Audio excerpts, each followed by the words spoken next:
Hello, everyone. Yeah, I think it's been at least a couple of years since last I've done a live stream. Sorry that I look like a total dork right now with these glasses on, but I've been wearing glasses all day. I don't feel like putting in contacts.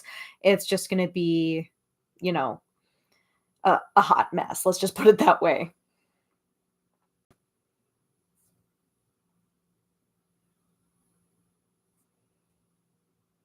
Okay, so I'm just sending a link to the live stream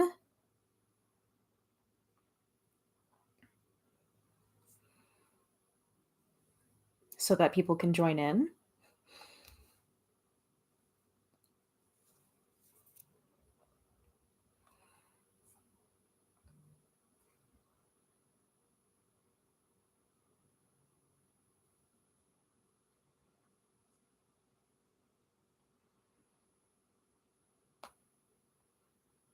Okay. I'm also waiting people to join in. And hello, Vanessa. Good evening from California. Lovely to have you. Thank you so much for joining in. Again, it's my first live stream in a long while, so forgive me if it's a little rough, but I think it'll be fine. And again, sorry about the glasses. And hello, Raziel Firebat. Thank you so much for joining us. It's lovely to see you.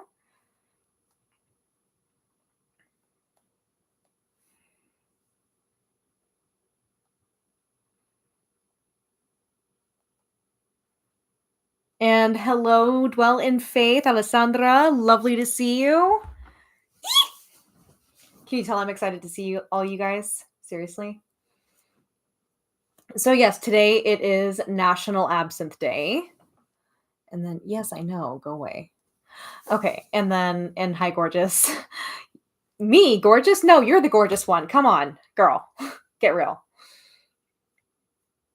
Um so yes, today is National Absinthe Day. It is the 17th anniversary of the absinthe ban being lifted in the US, which is a huge deal. We love that. And today we're celebrating the fact that we can have absinthe in the United States again.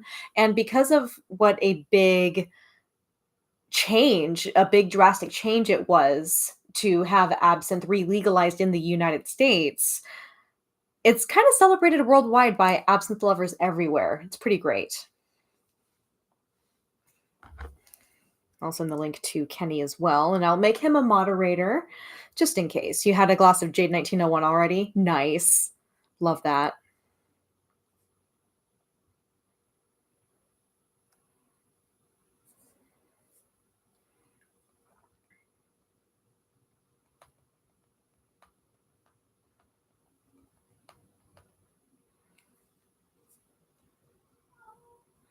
Do you live in Mississippi? No, I don't live in Mississippi. I live in Washington State in the Pacific Northwest.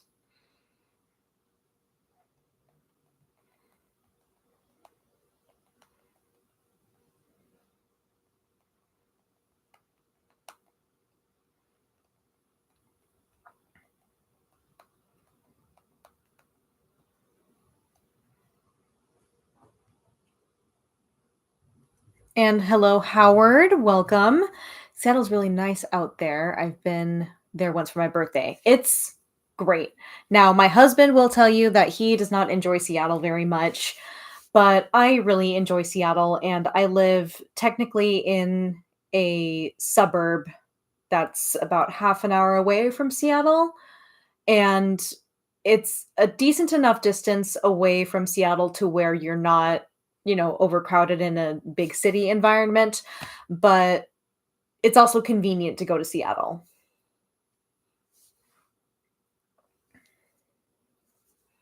And I'm still waiting for my husband to join in on the stream so that he can be a moderator. And then I'm going to send the link to Marielle as well, just in case she wants to join in on the live stream as well. Alone for the night and watching Sleepless in Seattle literally for the first time. Is this a terrible decision? Not sure about that. I have not seen Sleepless in Seattle, so I couldn't tell you.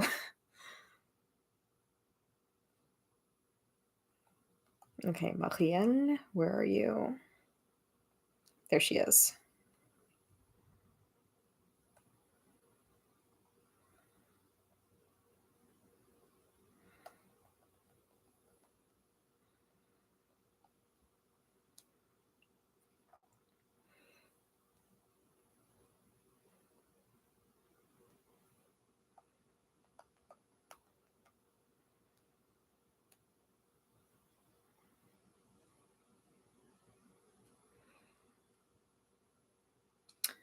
Have you ever watched The Ring? Yes, I have.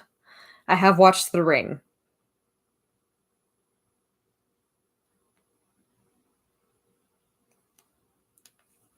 And then so far it's really dated. Is Marielle from New Orleans? Yeah, she is from New Orleans. Uh yes, my husband is here. Yay. Okay, so now add as moderator. Managing moderator, cool. Okay, Mr. Averett, my husband, is now a moderator for my YouTube channel. Lovely. And then, hello, Gnome. Welcome. Very happy to see you. This is a really good turnout this evening. Wow. Check you guys out. And then Rob Balzus says, just binge Dark Shadows. Yes, the original. Duh. I mean, as if you couldn't tell from my YouTube set, it's very much inspired by the original Dark Shadows, the best one, right? And Gnome says, enjoying some Jade CF burger myself. Nice. It's wonderful.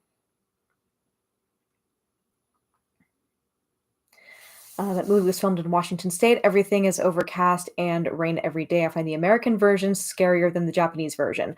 I think Kenny would be like, I think if I remember correctly, Kenny refuses to watch the American version because he's a little bit of a snob. Ooh, Dr. Justin Sledge is in here. Yay! Best absinthe content online, hands down. Thanks for all the work you do to make this beautiful spirit beautiful, accessible, and better understood. Thank you for being an amazing content creator. Thank you so much, Dr. Sledge. You're so sweet. Oh my God. I really appreciate you, Dr. Sledge. You're amazing. Yeah, I think this is the first time that Dr. Sledge has seen me in glasses, if that's the case. Yeah, I wear big glasses. They're huge, but that's okay. Yeah, as far as I know, Kenny has not seen the American version, and he probably wants to keep it that way. And then, yes, Howard saying hey to Dr. Sledge. Awesome. So I will say, not every place in Washington State is necessarily. Oh, you saw the American one, Kenny. Okay, I was under the impression that you had never seen it and that you had no intention of seeing it because you're a snob. Two wonderful content creators in the same room. Aw, thank you. You saw both. Okay. I was mistaken. I could have sworn that you said, I have no interest in watching the American version. So, my bad. And then, hello, John. Welcome. And Adam, hi. Very happy to see you. But I will say, not every place in Washington State is necessarily overcast and dreary and stuff like that. The eastern side of the state and the central region of the state is very much a desert. It's gross. Kenny and I used to live there, and it sucked. But I'm really glad that we live on the western side now.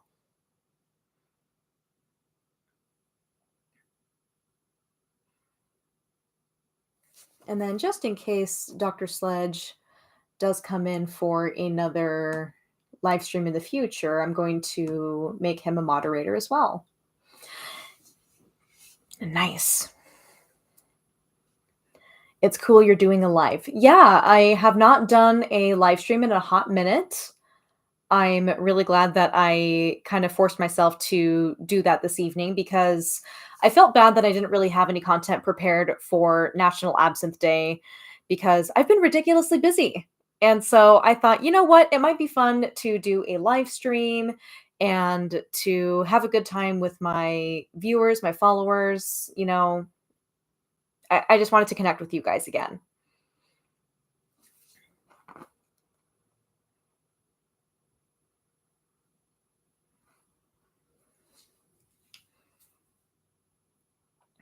So do you have any questions? Are you guys drinking any absinthe this evening? I know that Alessandra is drinking Jade, or had rather a glass of Jade 1901 earlier because it's one of the best ones out there. My God. Woof, so good. Goodness, I can relate to being busier than preferred. Yes. While it's fun to be busy, it can also get a little overwhelming. And they're just like, "Oh my god, I don't have enough time to do this, this, and this." Ugh. Yeah. What's your favorite musician? That depends on if we're talking modern day or past. I still gotta try to make the necromancer that you suggested. Necromancer is amazing. It is one of my absolute favorite absinthe cocktails. Love it so much. I would say for past musicians, if we're talking about like classical musicians and stuff like that, I would have to say Donizetti. Favorite gorilla song. I think Kenny already knows the answer to this one. Are there going to be absinthe festivals in the future in Switzerland or France, like pre-pandemic? Yes, actually, the absinthates are still running. I believe. Dr. Sledge, stop! You're so sweet. Oh my god, you're the best. Oh my god, you did not have to do that, sir, but thank you so much. I appreciate it. So, yes, there is an absinthe festival that is held every year in Pontarlier in France, which is in on the border of France and Switzerland on the west side. And a whole bunch of absinthe lovers get together for this festival and they obviously drink absinthe and there's like a little competition where judges come in and they judge the absinthes that are featured, and sometimes like new and upcoming distillers will come in and bring in their product for it to be tried by the experts and see what can be improved upon and see if maybe they get lucky and get in the running for like a good ranking there. I don't know about everything that goes on there. Unfortunately, I have not been there yet. I'm hopefully going to be there one day. I was at one point invited to be a judge, but then the pandemic messed everything up. Um, and then to answer Kenny's question, favorite gorilla song I would have to say is Skinny Ape. And then I don't have any good absinthe, just Pernod. Pernod is a little bit of a gamble. Let's see. John O said, I just made myself a Jade Terminus Oxygenate. Nice. I am going to have a glass of that later on.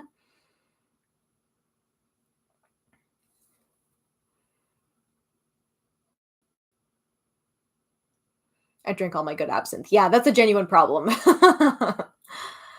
And then Vanessa says, I like oldies, goth music, heavy metal, and 60s pop to 80s pop. I just like the Temptations, the Supremes. What I missed the most was Ronnie Spector from the Ronettes. Nice. Yeah, you have a good eclectic taste in music. That's great. I love to see it. I like a lot of classical music. I like a fair amount of goth music, but specifically goth music that falls in the category of like ethereal death or not death rock, I'm so sorry. Ethereal, dark wave, goth rock from the 1990s. That tends to be where I gravitate towards. Alessandra said, I'm still waiting to try Terminus. I have Nouvelle Orleans in my bar, but I can't have any more tonight. Yeah, I don't blame you. That's totally fine. I'm not going to judge you for that. Not at all. Absence should be enjoyed in moderation, after all. I have to tell people that a lot. Oh my. Okay, people who wear glasses, can you relate to how rude it is when your glasses get obscenely dirty, even though they're nowhere near touching your face? Come on. Ugh. So I had a question from an absinthe curious friend. Is there a concise explanation about what pastis is versus absinthe? Yes. So pastis was invented as a kind of absinthe substitute. So when absinthe was banned, it it was very, very stigmatized, right? I'm gonna click it too. I received 2 Ricky Martin CDs today in the post, and I'm still thinking about his amazing concert last night. Nice. My dad wears glasses and he needs them to read. Nice. Um, So after absinthe was banned, there really wasn't a liquor that had a flavor profile that was similar to absinthe. So, some people say, oh, pastis is basically just absinthe without the wormwood. Not necessarily. They actually did change a lot of their tactics with the formula in contrast to how traditional absinthe was made. So, for example, you have the holy trinity of absinthe. You have like green anise, sweet fennel, and grand wormwood. That is the holy trinity. If absinthe is missing any one of these things, yes, including the anise, it is not absinthe. Even if it has like anise and wormwood in it, it's still not absinthe. If it has fennel and wormwood in it, it's not absinthe. And then obviously, if it doesn't have the wormwood in it, it's not absinthe, which is why I get really pissed off when people try to tell me that absinthe that is allowed in the United States is not real absinthe because it doesn't have wormwood in it. And I'm just like, no, that's not how that works. It can't be called absinthe if there's no wormwood in it, dude. Come on. So pastis is an industrial product made from oil mixes and some green and yellow dyes and is made with oil of star anise. It is definitely not the same as absinthe.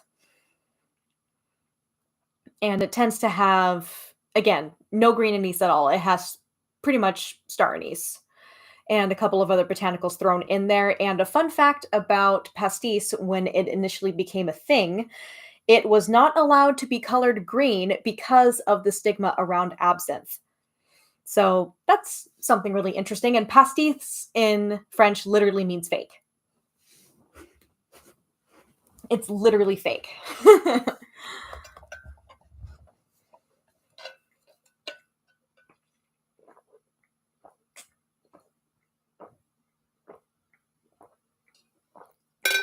Well, I'm actually really pleasantly surprised by the turnout this evening. I'm really, really, really pleasantly surprised. I thought there would be hardly anyone in here. Caveman says, hello from Canada, Adrian and chatters.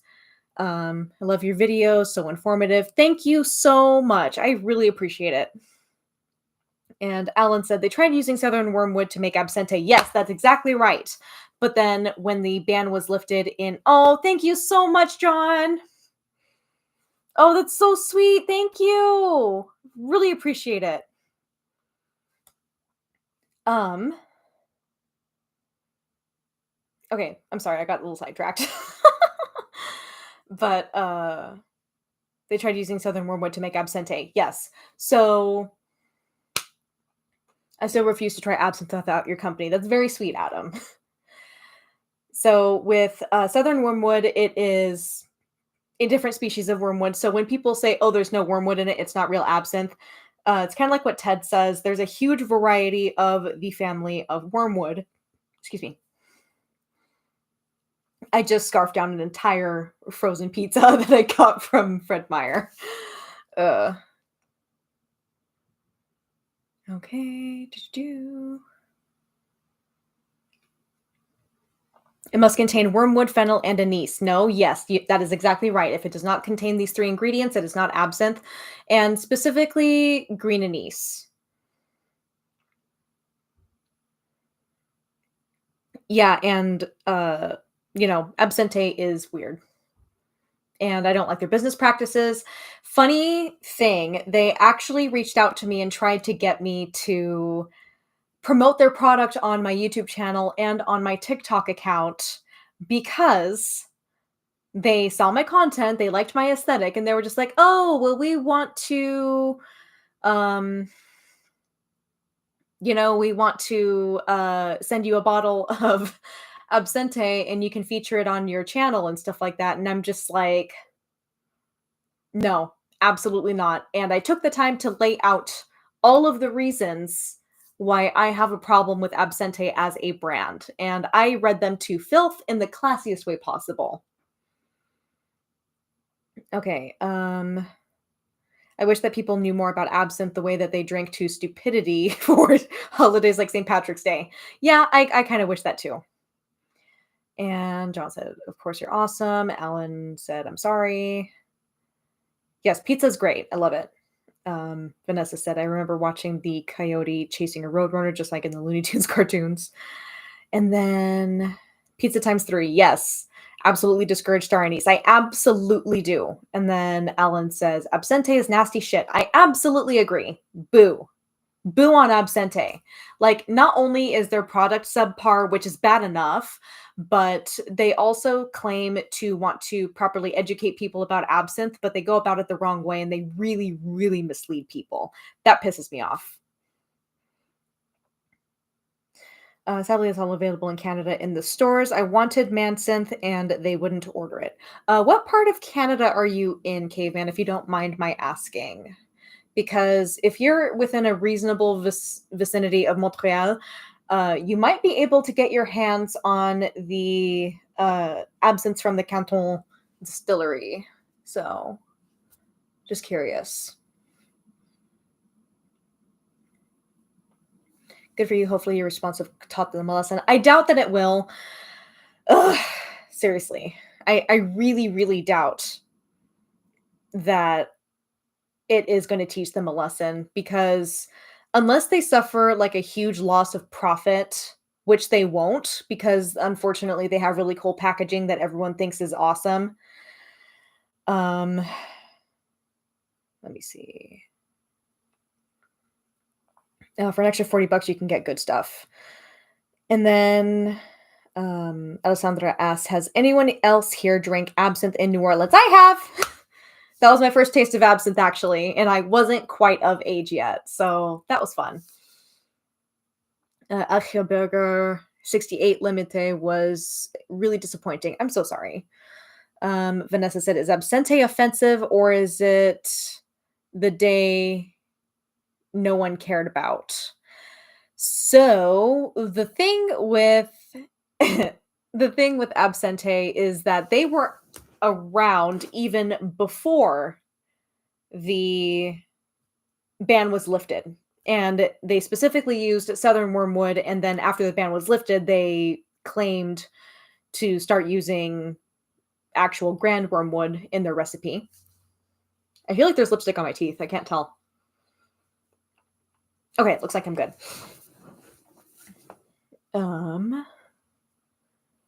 So the thing with Absinthe is that they do a lot of shit that I find extremely problematic. For one thing, like I said, um they artificially color their product, which is really bad.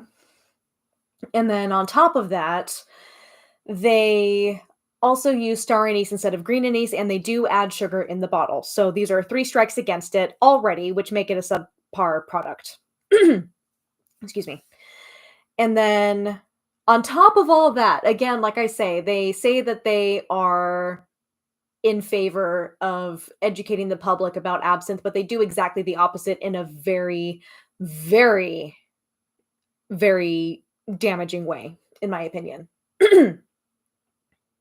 But you get a free absinthe spoon. Yeah, no, I would not be caught dead with that thing in my house. No.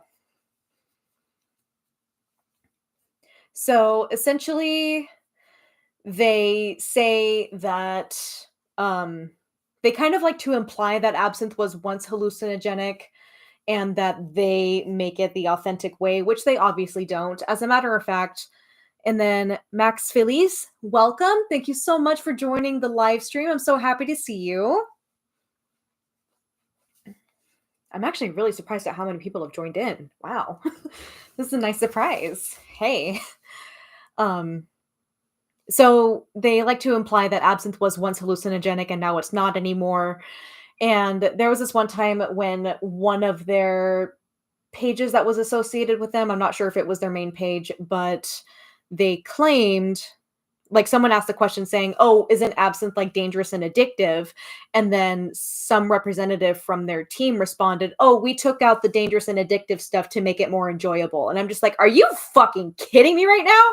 Oh, that made me so mad. That made me so mad. Let me tell you, the Latina rage came out and she was ready to fight. Oh, that made me so mad. And again, it just continues to spread the misinformation that absinthe was dangerous, toxic, hallucinogenic, which it very obviously isn't. It's ridiculous. I have so many dolls, and my whole life I'm not scared of dolls at all. I was going to buy myself Tiffany life size, but it was totally expensive. Couldn't afford it until 6 months. Oof. Yeah. Sometimes when it comes to beautiful collectibles that you really, really want, you have to kind of wait patiently for it. Okay, I'm going to go ahead and close my robe. It's a little chilly in here.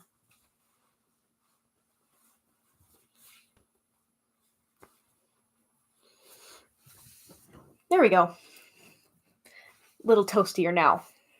Actually, I know a really good way to get toasty. Let's have an absinthe cocktail. Yes. Yeah, I've been sitting here for nearly half an hour and I haven't made an absinthe cocktail yet. Oh my goodness. Do you know what the lamp to your left is?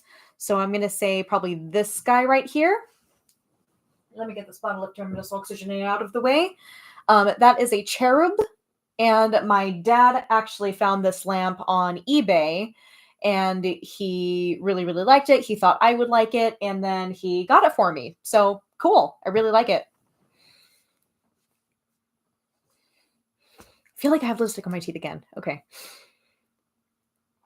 I've only tried 3 absinthes, 2 of the Jades, Jade 1901 and Terminus Oxygenate, and the Absinthia you suggested. Look forward to getting more in the future. I'm really glad to hear that. That's great. Gnome, I'd like to find one. I'm not sure where I can find more, unfortunately. You can check eBay and see if they have something cool. You never know what you could find. And then Velvet Dragon Witch says, working on any new musical projects. For the moment, I am focusing on preparing for my all French concert. I'm going to have it in Seattle. Oh, actually, the opposite left. This guy over here. Is this the one? This one is one that I found on Amazon, but unfortunately, I think these lamps are discontinued. Okay. But yes, I'm preparing for my all French concert this summer. It's going to be on June 22nd. And we're working on a lot of really awesome material. I'm going to have 2 duets. One of them is going to be with my voice teacher, Dora. She's amazing. And then the other one is going to be with a baritone. I am still working on getting a duet partner as a baritone for that duet. And then Renee, lovely to see you. Can you pass a cocktail through my phone, please? I wish. Unfortunately, I'm not eligible for either the pap smear, I think is what you were trying to say, nor the anal pap smear, but I'd rather continue being so instead of pander to fake companies like that and those who set them on fire. I don't celebrate St. Patrick's Day, so I don't drink. I gave up alcohol for Lent. I'm not Irish, I'm Latina American. Nice. I am no longer a practicing Catholic, so, I'm enjoying absinthe this evening. Happy Absinthe Day. Yes. National Absinthe Day just makes me so happy. I love it. And my friend Marielle and my friend Ted Bro both actually did an event in New Orleans together to celebrate National Absinthe Day. I was really sad that I probably wouldn't have been able to make it, but I'm really glad that the event seemed to go really, really well.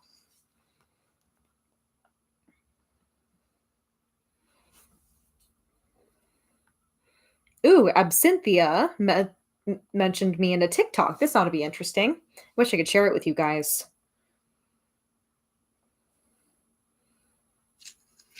Today is National Absinthe Day. What does that mean? Well, I'll get to that in a minute. But first, Can a you quick guys hear shout that? out to Adrienne LaFay and Tater Rounds Beauty. I'm wearing their makeup. So they made this beautiful little collection of Absinthe is eyeshadows great. I love with her. names like La Rêve and Absinthe Spoon. And what's this one? Vintage. So there are all these beautiful little colors. What do you think? I'm very pleased. They're really easy to put on. This one's called Belle Epoque. It's like a little pink color. And then, of course, we get into all the different greens. We've got Absinthe Vert. We've got Louche. Sorry, the font's a little small and I'm not wearing my glasses. We've got Louche. And, this one's La Fée Verte. Which one was this one?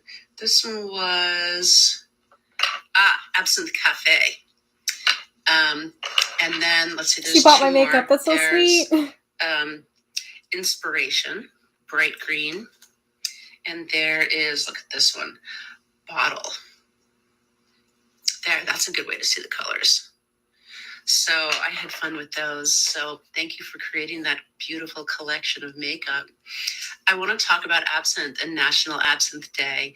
17 years ago today. So after I watch this video, I will make my cocktail again in the United States. And the reason why I didn't say it was made legal again is because it was scientifically proven that absinthe was already legal. As it turns out, it was probably legal since the repeal of the prohibition. We just didn't know it because of science. So I put an article. Yes, I really want to go to the Belle Epoque as well. It looks beautiful. This article that I wrote. I asked my friends and followers on social media, what do you want to know about absinthe? And they asked some great questions. And so I wrote up an article, and I want to talk about some of those questions and answers here. The first question was, is it bad to like drinking absinthe straight? Yes, it is. Neat, just in a glass. And I wrote about this story. Okay, I don't want to get too sidetracked, guys. I'm so sorry. And Alessandra says, I also still use your makeup. Yay! I'm really glad to hear that. Also, did Kenny disappear from the chat? I hope not. I saw Ted's post on Instagram. The drink he was pouring looked delicious. Ted is such a pioneer, and I admire... I'm here, he says. Okay, good. I'm heat. I'm heat.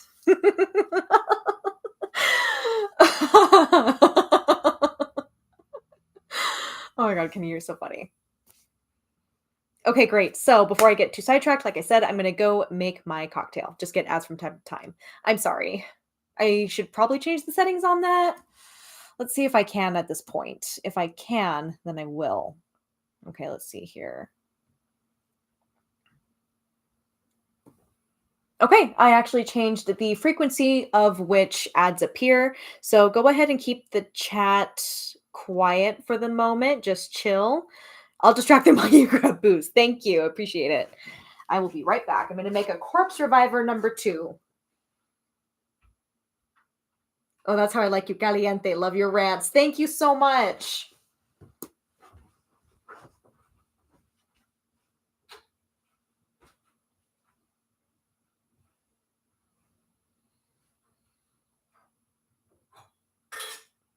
Precious.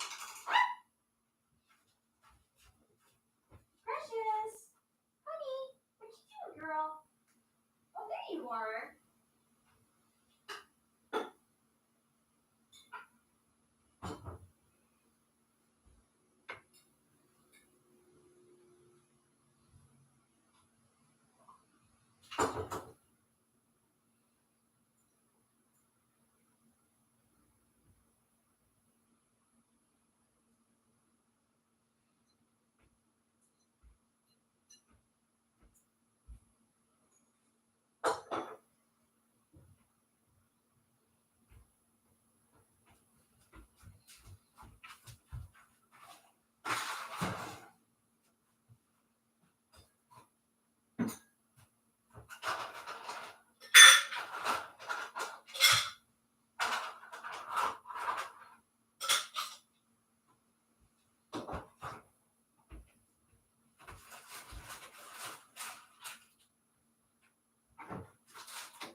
Okay. Ooh. Oh, baby, that's so good. Yeah, you know something's good when it makes Adrian say, "Ooh, baby." All right, let's see what we got.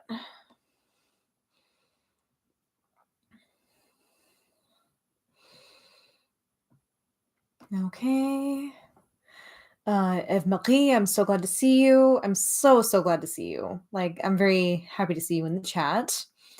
And then Cemetery Goth, Brittany, lovely to see you too. Dance for us, Kenny. Not here to dance on camera. Um, yes. I cannot recall the spelling, but I think it was Absinthe. Yes, Kenny almost has it right. He's just missing an S. And then I remember we met It's Black Friday on live chat, Cemetery Goth. Nice. Now I'm wondering what I should have for dinner. If you look at her past reviews, it should pop up. Absinthe after pizza, not before. Made that mistake. Oh, that's so funny. I love that. And then Asante. And what happened to the Corpse Reviver #1? Corpse Reviver #1 is still around, but um the Corpse Reviver #2 tends to be the most popular of the Corpse Revivers. I believe it is a series of 5. Yeah. And I am back with the Corpse Reviver #2.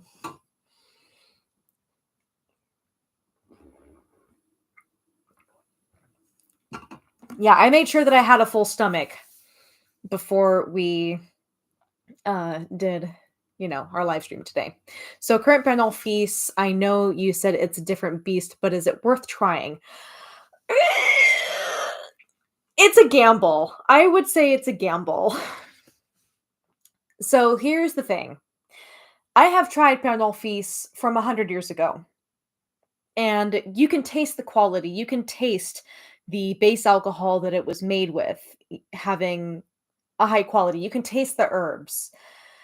Like, there's so much more care and quality that went oh my god, that went into making Parlon Fils 100 years ago. That same quality and attention to detail is not there. I want the lingering taste of absinthe, not pepperoni. Yes. There is definitely better absinthe than Pernod. I absolutely agree with Alan here. So it's always a gamble when you get Pernod because they are really, really sneaky and deliberately try to make all of their products look the same. So if you think you're reaching for a bottle of absinthe, it turns out it's actually their pastis, or perhaps Pernod's version of pastis that came out after the absinthe ban started. Or, worst of all, worst case scenario, you get the crappy version of Pernod Fils that has a it has artificial coloring and star anise in it. No, nice try, but no. You were banking on your past reputation as one of the top absinthe brands in the world over 100 years ago, and you can't do that. Boo. What is pastis? Yes, good question, Adam. And also, you did spell it right. Pastis is essentially an absinthe substitute that came out after absinthe was banned in 1915. And then, hello, soapy fart bubble. A live stream. I'm glad I caught this. Hello, I'm very happy to see you here. Thank you. Your name is hilarious. Precious, you better not be throwing up, girl.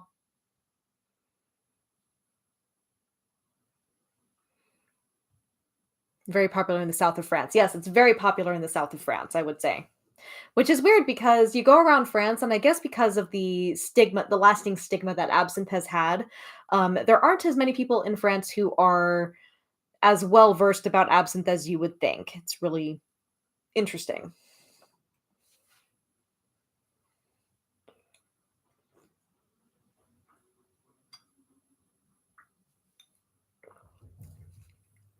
Okay, I'm going to see what Precious is doing over there. She's making a lot of noise. Precious, what are you doing? Precious. Precious.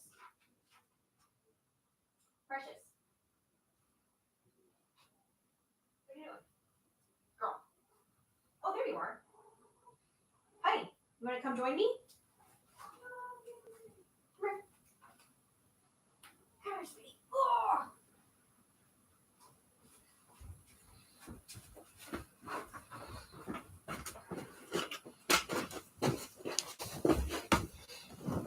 Okay.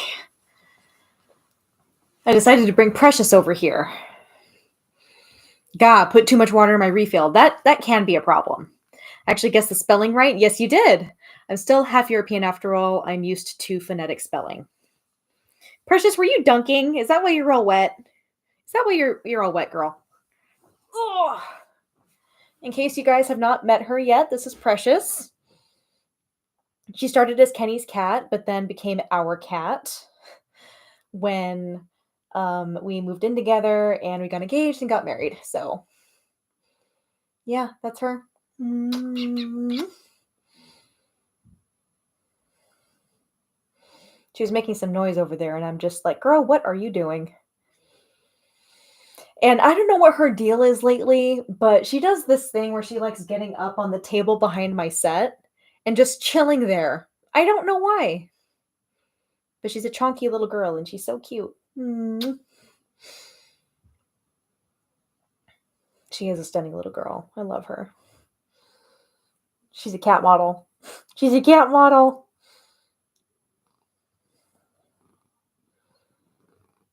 Oh, now she's purring. Can you guys hear that?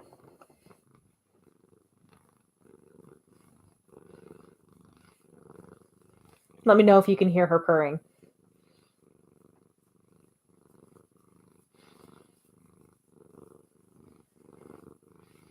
I love white absinthe. I have to be in the mood for a white absinthe, personally.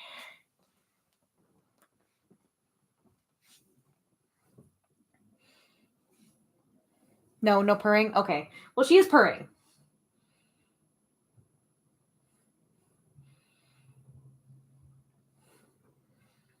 Trying to convince her to stay here and join the party so that she's in my line of sight.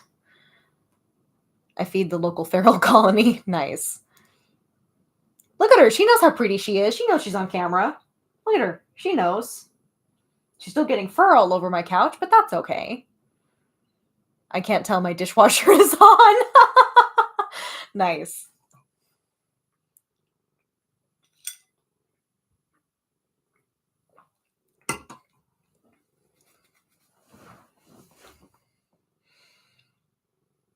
Yeah, she's purring very intensely now. Oh, and she's leaving. It's fine. She can go about however she pleases in this house. It's fine. I don't mind. Do I have a favorite absinthe? Yes, I do.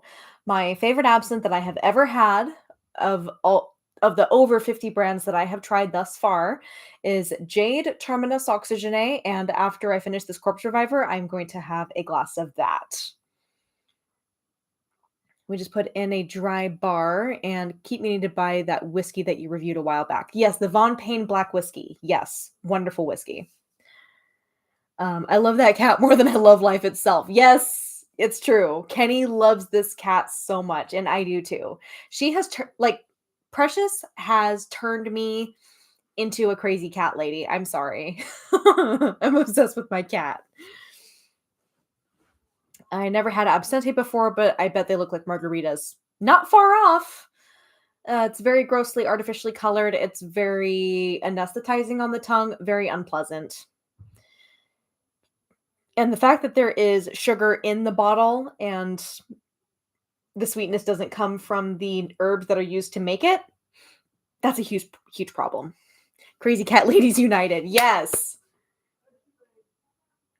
How would you say crazy cat lady in French, I wonder? Sounds great. I like the Delaware Phoenix absinthes. Those are wonderful absinthes. As a matter of fact, the new owners are trying to send me a bottle of some of the stuff that Cheryl made before she passed away. Let's see. Folosha or Foyosha. Okay, I dig that. Love it. Based on Le Fou, meaning like the insane ones or the crazy ones. Okay, cool. See, nice. Got it. She passed away. Oh no, yes. Cheryl did pass away. I would say about maybe a year, maybe year and a half ago. And um there are some new owners of the distillery, and they've done a really, really good job of recreating her original recipes. Soapy fart bubble. Aside from the St. George absinthe you suggested, I may have to order online. I want to try the butterfly one. Butterfly is a really, really good absinthe. Kenny actually really likes it. And keep in mind, those of you who've been watching my channel for a while and see Kenny join in on the absinthe reviews, he does not like absinthe and he really liked butterfly. So that should tell you a lot. My grandparents died of old age. My grandfather died in 2009 and my grandmother died in 2019.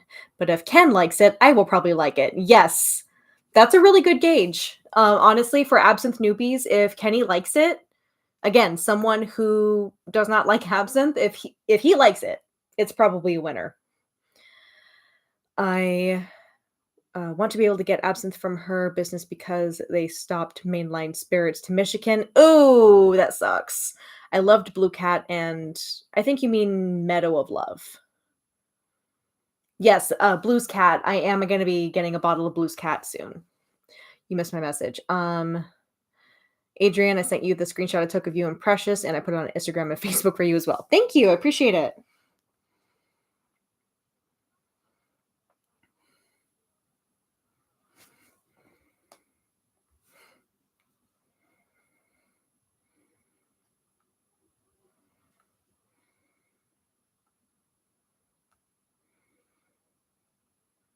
Let's see what else we got here.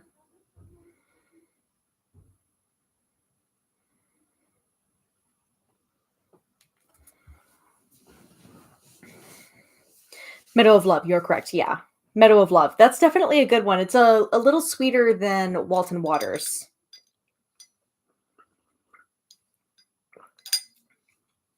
I figure since it's National Absinthe Day, I can get away with garnishing my drinks.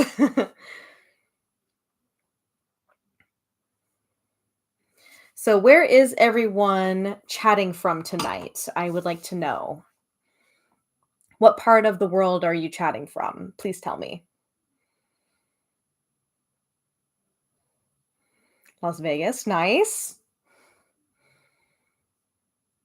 Portland, Oregon, lovely. Texas, lovely. Dallas, Fort Worth. I have a friend whose parents live in New York City, and I want him to go to Astor Wines where he used to buy it. Yes, do that. And Dwell and Faith is in Texas, and Adam is in British Columbia. Lansing, Michigan, love it. Humboldt County, California, nice.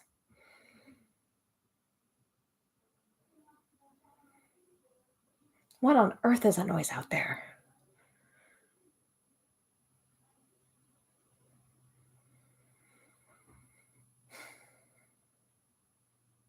Los Angeles, lovely. I went to LA to record my song.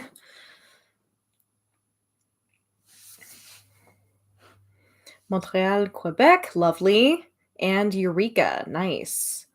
Have you had red absinthe? Yes, I have reviewed 2 red absinthes on my channel. One of them was Purple Haze, which is technically a rouge, but it's colored a little bit more purple. And the other one I've had was Surface, which I really didn't like, but Kenny liked it for some reason because it reminded him of cherry cough syrup. So there's that. I'm never going to understand Kenny's taste. First, he says he doesn't like absinthe because it reminds him of cough syrup. And then he's like, oh, I like cherry cough syrup. So I don't know what that's about. You're one of my favorites. You set such standard in the goth community and the absinthe community. Thank you so much, Adam. That's so sweet.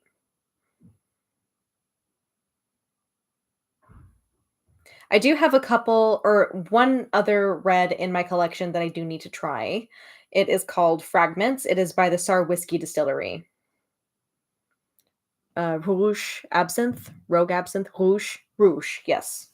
Rouge Absinthe. And Kenny said, love that cherry cough syrup for some reason. For for some reason. I've not had the Corsair. Superior cough syrup flavor. Oh, that's so funny. I totes get it, Ken. Also, big thanks to Kenny for being a moderator this evening. You're the best. My mom almost made me hate chocolate in childhood because she'd stuff chocolate chips down my throat after Robitussin. Oh my god, that's horrific. Oh, oh, what a negative association. I'm so sorry. That's terrible.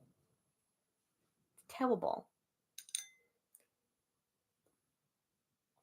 Got like a 20-second delay. Yeah, that's normal.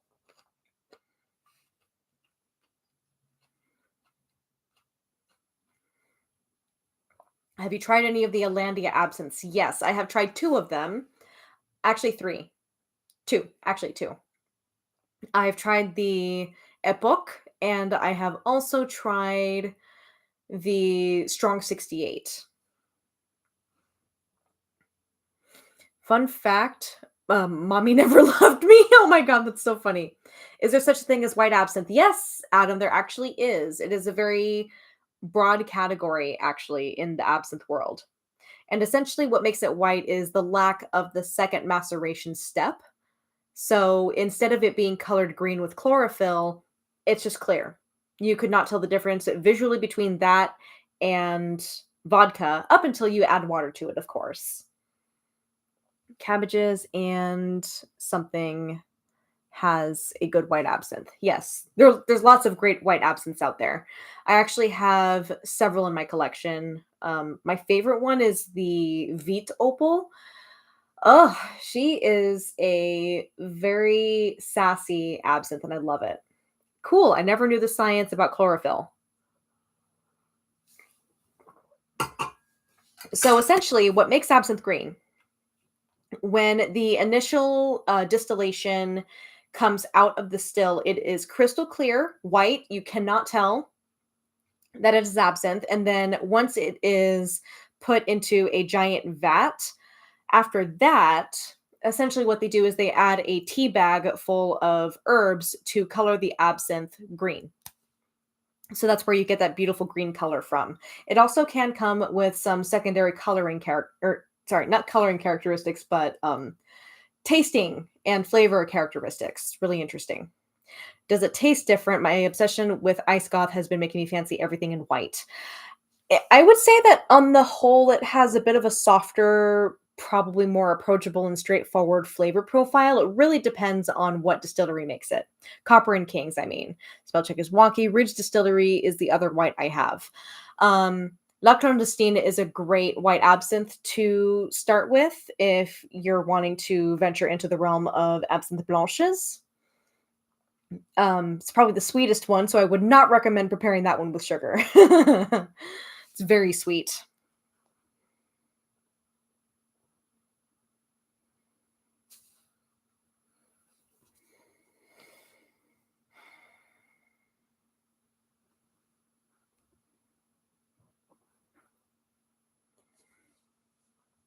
Now I have to know whether there's a black absinthe out there. I mean, come on.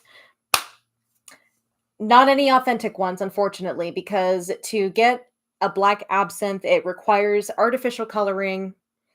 And if it's artificial color, excuse me, oh my goodness. If it's artificial coloring, it's not authentic. So sorry to say, but that's the standard.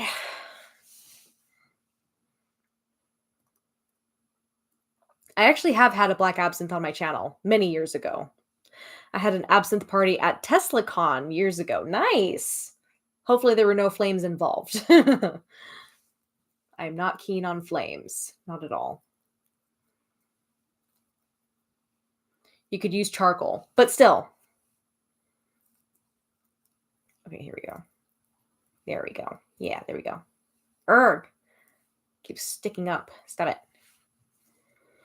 I suppose you could, but that may interact with some people's medications in not so great of way. So, yeah. Squid ink. Yes, but then the vegans couldn't enjoy it. So, like I said, there's no real or authentic way that I can think of to safely color an absinthe black. And plus, it wouldn't necessarily look that appealing once it's loosed, would it? At least I wouldn't think so.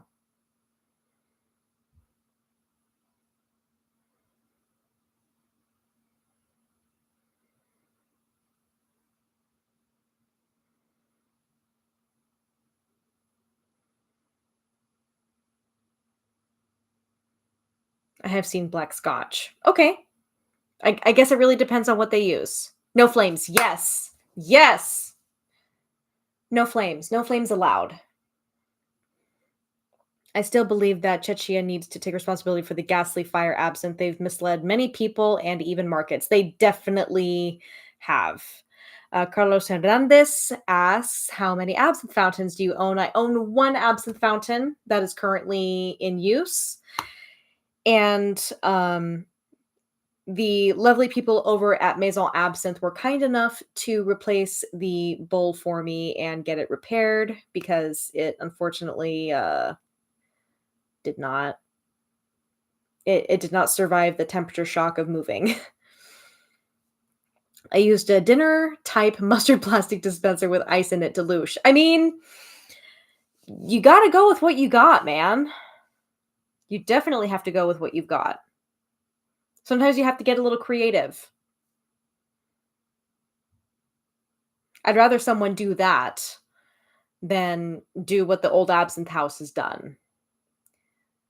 They claim that the fire ritual doesn't take as long as using the fountain, but I highly disagree. But you can get a drip from a deli mustard container thing held upside down. Nice. Like hibachi grill sake style. Yeah, kind of.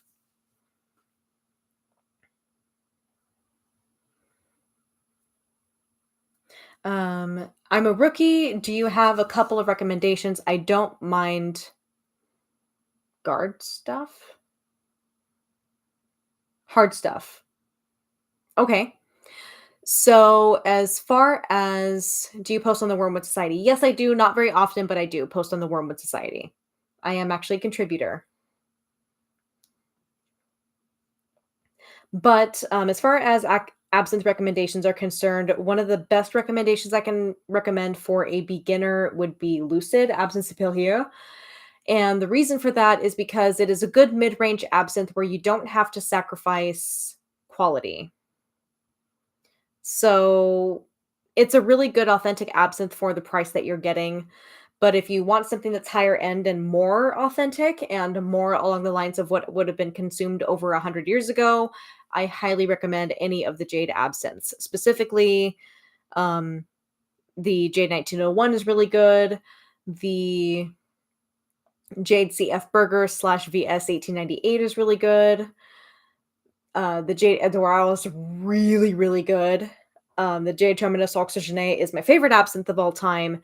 If you want what is as close as humanly possible to what absinthe was like over 100 years ago, the Jades. That's going to be it. I did like the screenshot, Adam. Thank you. Let's see if maybe Angela can join in. That would be cool. She and I had a little talk about absinthe earlier today. That was nice.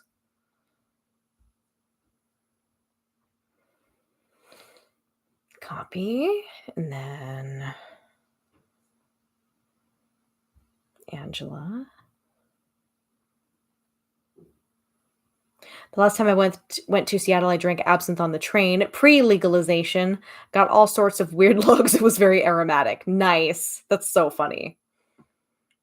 The top thing to remember about absinthe, please do not drink it straight. I know you said I don't mind hard stuff, whatever that means, but please do not drink it straight. You're not going to enjoy it. That's actually the number one reason as to why most people think that absinthe is gross. They try it straight and they don't like it. That's what happens. That's exactly what happens.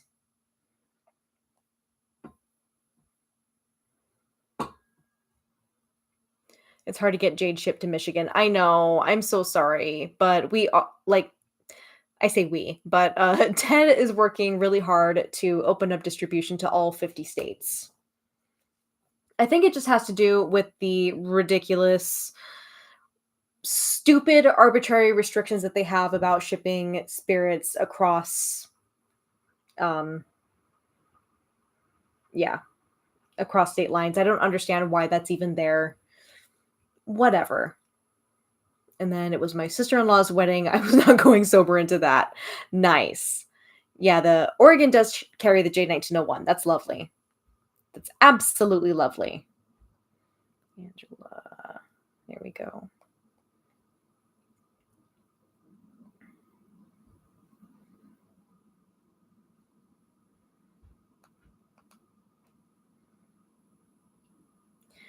Prohibition era BS. I agree.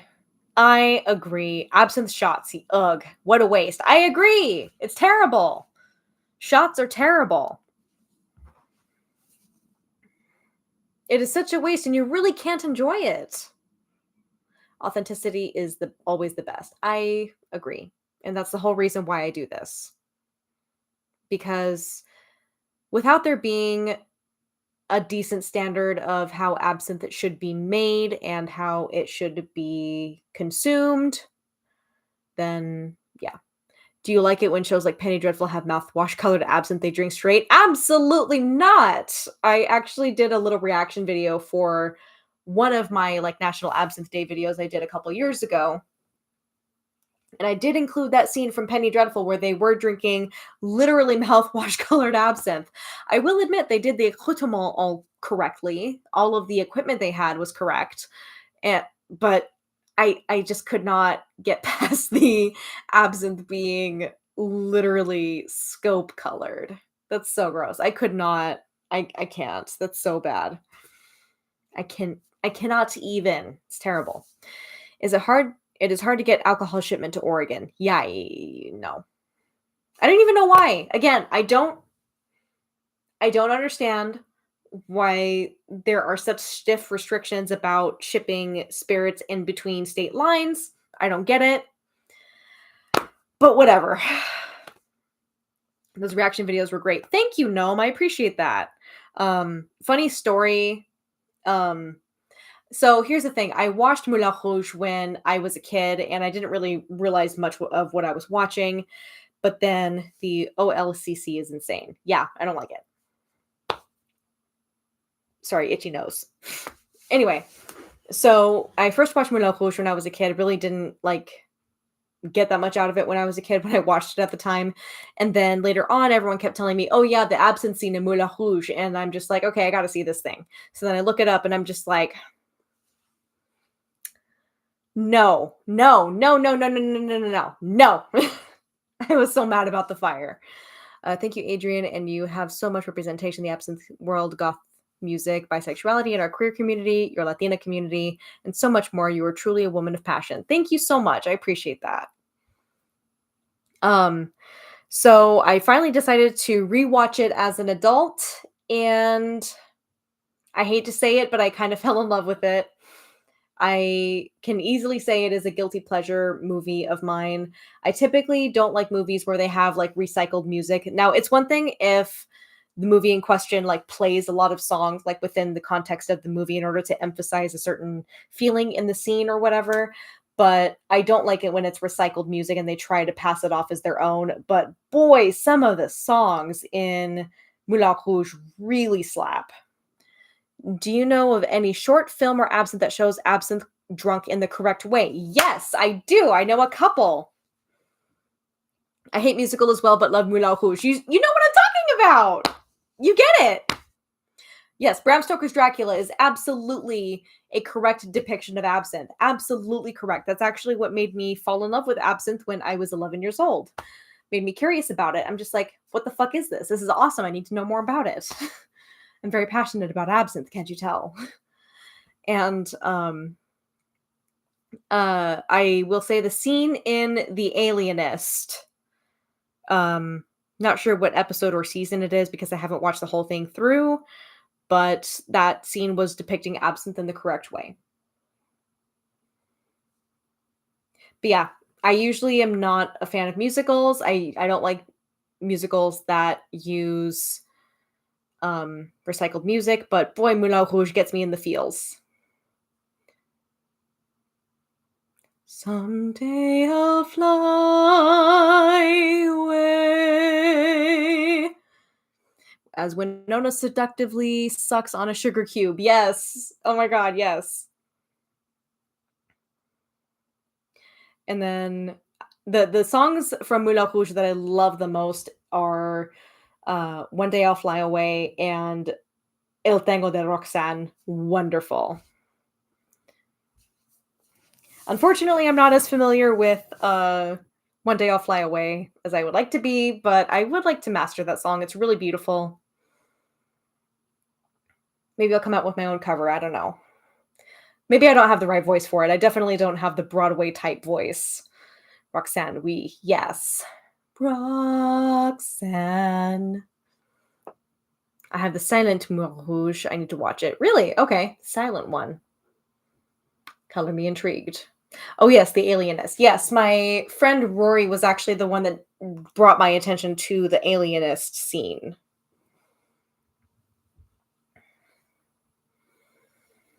Speaking of gothic films and our queer stuff, I saw a film adaptation of Carmilla last week. I quite liked it despite how different it is from the novel. I have not seen it yet. Hopefully I will soon. I would like to see it. Yeah. Yeah, and then I remember someone in the comment section of my like reacting to absinthe in films and TV video said, "Oh, well, they're doing it the right way later in the movie." And I'm just like, I don't see a fountain. I don't see a poirier. I don't see a balancier. I don't see a carafe.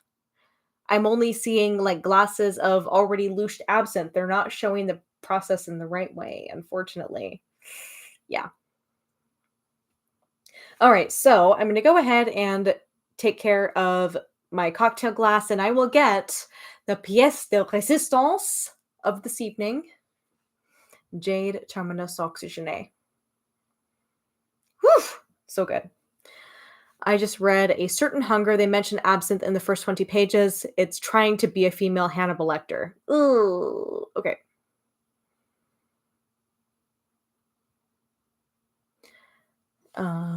The Silent Moulin Rouge is Region B, so hard to watch. Okay, good to know. All right, I will be back in just a moment.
Okay. Let me entertain you once more as she gets absinthe.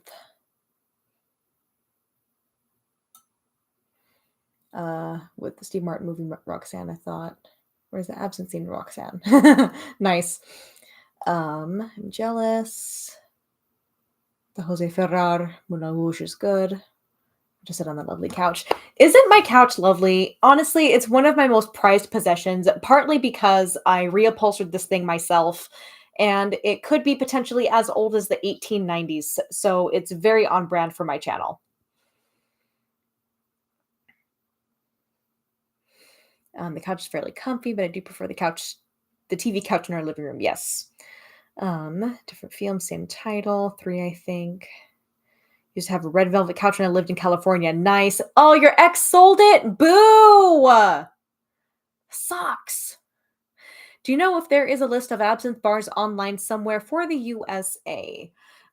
Maybe not a comprehensive list. Hmm. Hmm. That's a good question. Okay, so I'm gonna readjust my apparatus over here. You're gonna see a little bit of the edge of my set. I'm so sorry. Pay no attention to the things beyond the pretty background. We should make one.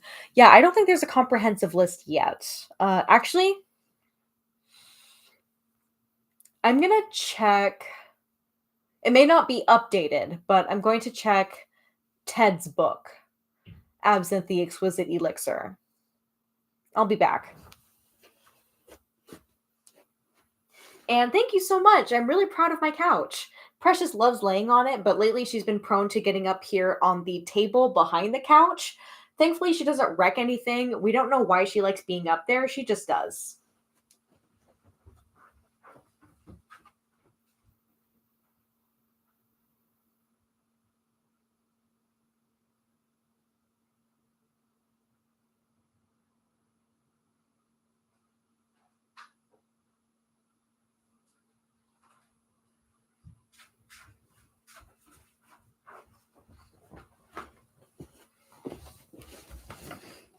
Hi, I'm back.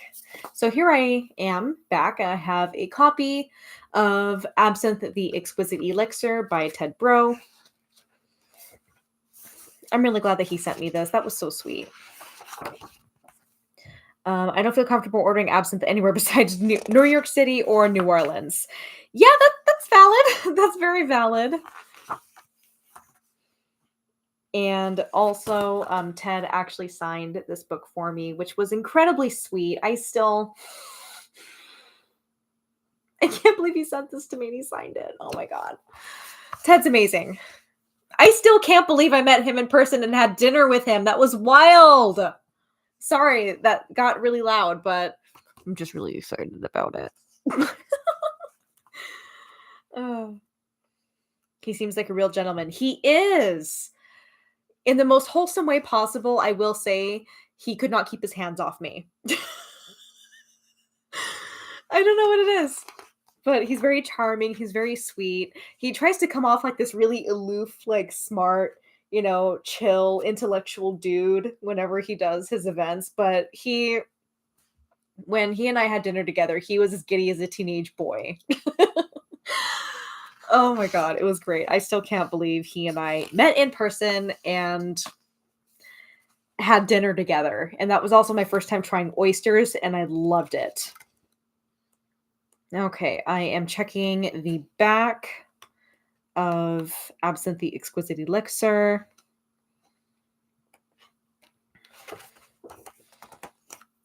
Hey there, said Ken.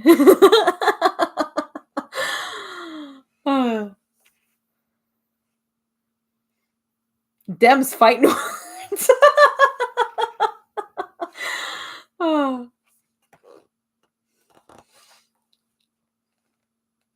But of course, Kenny's my husband. Yeah. Yeah, I can still have dinner with Ted Bro and go back to him, and that's what's awesome. Ted's awesome. And Kenny's awesome. They're both awesome. I have some awesome people in my life, okay?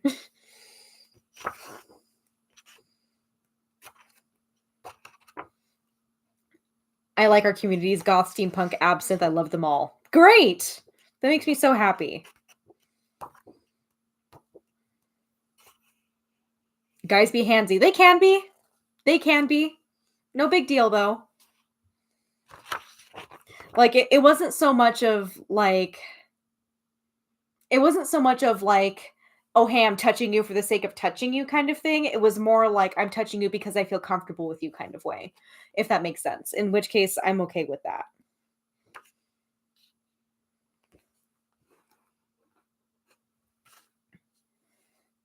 I tend to be a little bit of a touchy person, too. Okay, well, I am sad to say that the that Ted's book does not have a comprehensive list of bars that serve absinthe. I'm kind of sad about that, or at least not that I remember. I could have sworn that I saw something like that in this book in particular. Let me check again. Let me check again. Alan, they don't serve Meadow of Love at absinthe bars. Unfortunately not.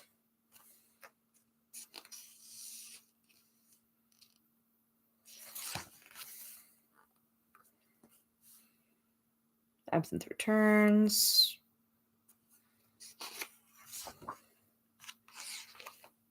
Oh, that's a cute picture. It's a picture of a cat on a tabletop getting ready to drink some absinthe. That is so cute. I love that.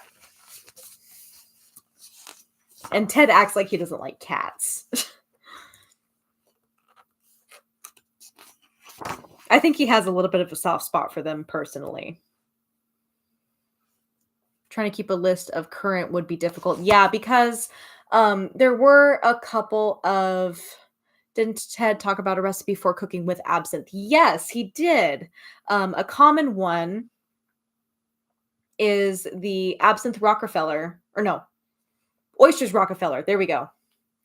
Oysters Rockefeller, which I still can't believe how much I love oysters. They're so good. But essentially, there's like the sauce that you bake the oysters in, and then you pull them out of the oven, and oof, so good. A local bar serves La Fée, but kind of don't count that. Yeah, no. La Fée has they've made improvements, but it's still not a great absinthe by any stretch. Yeah, St. George is good, but unfortunately they use star anise instead of green anise. So, yeah. I felt like a tool at the old absinthe house when I was like, hold up, let me pour ice water over that $20 glass that I just ordered because I never had a jade before that time. Oh my God. Now I realize I can hold space and use my voice. You absolutely can. My cat is getting some absinthe right now. Yes. That's so cute.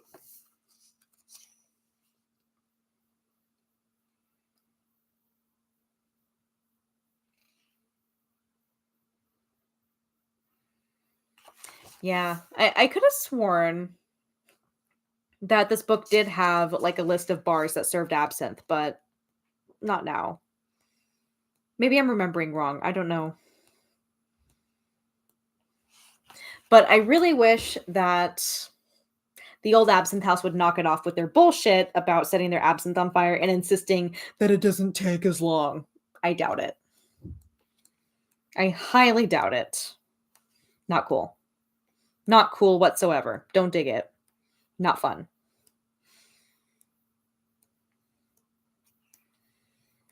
And honestly, can you think of anything less sexy than singed eyebrows? Ugh! They serve La Fée in a lot of cocktails. Here I find is it common use of it in the States too. I haven't seen it myself in any absinthe bars, but I know that some people in other parts of the country have. I just can't get myself to pay $20 for a drink. I agree. I have a really hard time justifying that price. Oh, yes, the Napoleonic era fountains at the Belle Epoque. Here.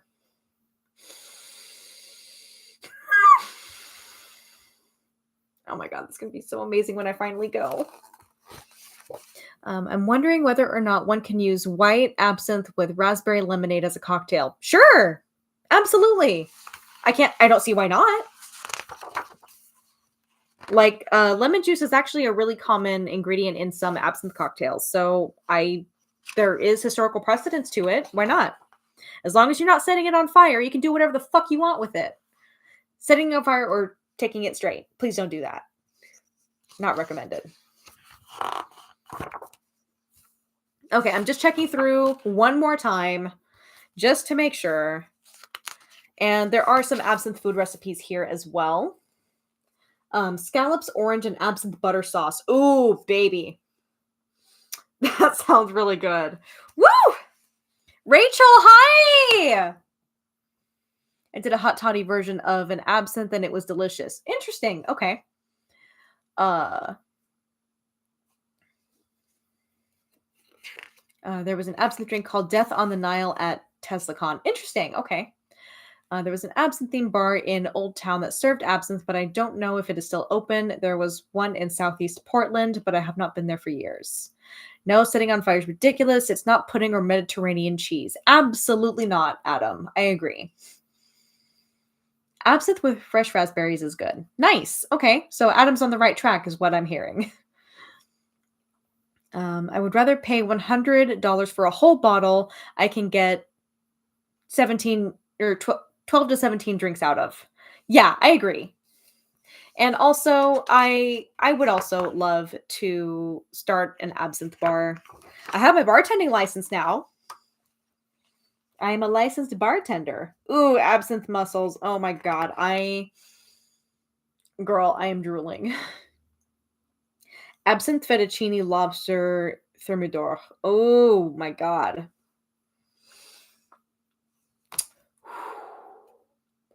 That sounds amazing.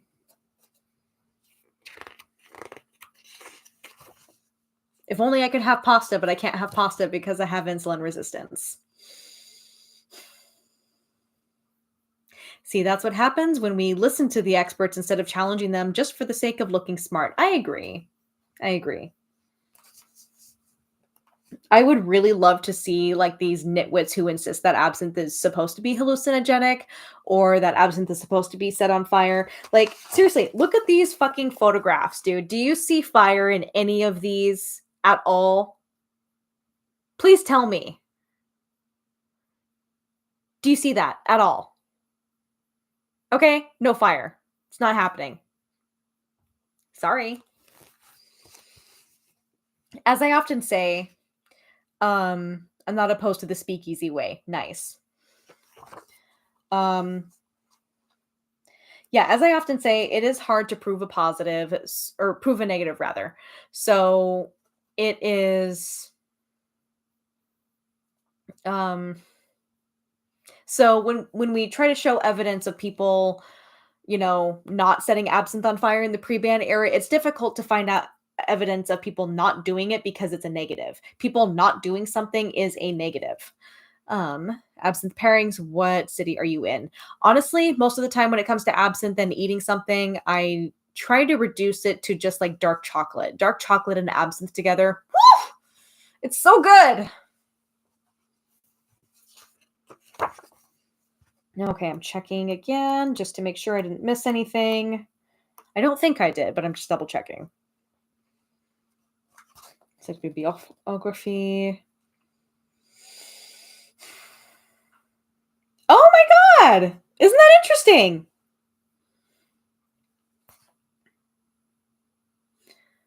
Huh. Apparently, the book that Ted used as part of the research for this, which was Absinthe the Green Goddess by Aleister Crowley, he found in Edmonds, which is literally the next town away from us. Wow, that's amazing.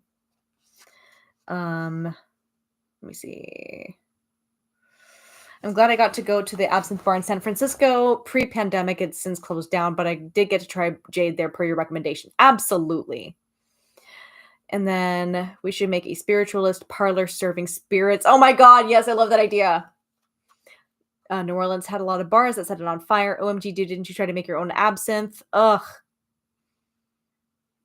I get tired of people who say there are no good absinthes outside the Czech Republic. You don't trip balls on it. Absolutely, Wild Marjoram. I absolutely agree with you. That is so irritating. I will say, when I was working as an absinthe serving fairy at Bohemia this past time in January, I only got one person pushing back on me about the myth of the only authentic absinthe there is in the Czech Republic. Yeah. Only one person, because I came by with my fountain, just like the one that I have right here, which I'm so sorry, guys. I got sidetracked. Let me get my absinthe and my glass, okay? I'm so sorry.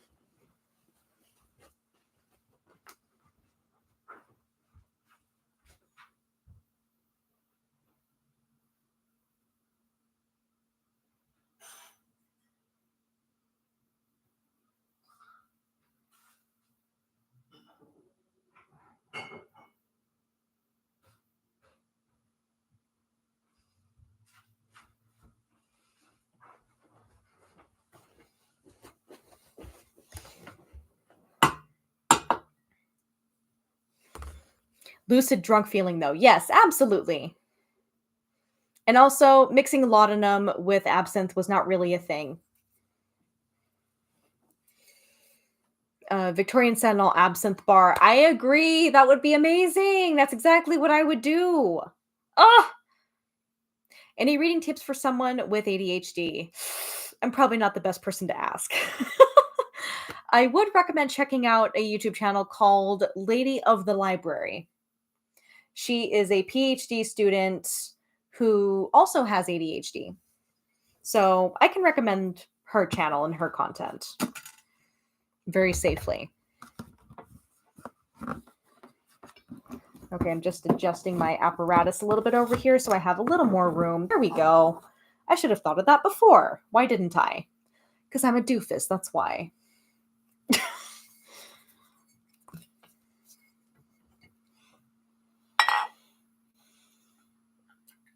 And yes, this is my antique absinthe glass. This glass is over 100 years old. Okay, let me safely? What the fuck? And if you guys are wondering what I'm drinking this evening, it is Jade Terminus Oxygene. And I'm really sorry, it is showing up like gold here when in fact it is green. It's really hard for you guys to see what color it is. I'm sorry. Yeah, no, it should not be showing up that color. It's a beautiful peridot green. From the peridot depths, the green muse is summoned. That's the reason why I wrote that part in the song. But no, I promise it's peridot. I promise it's peridot.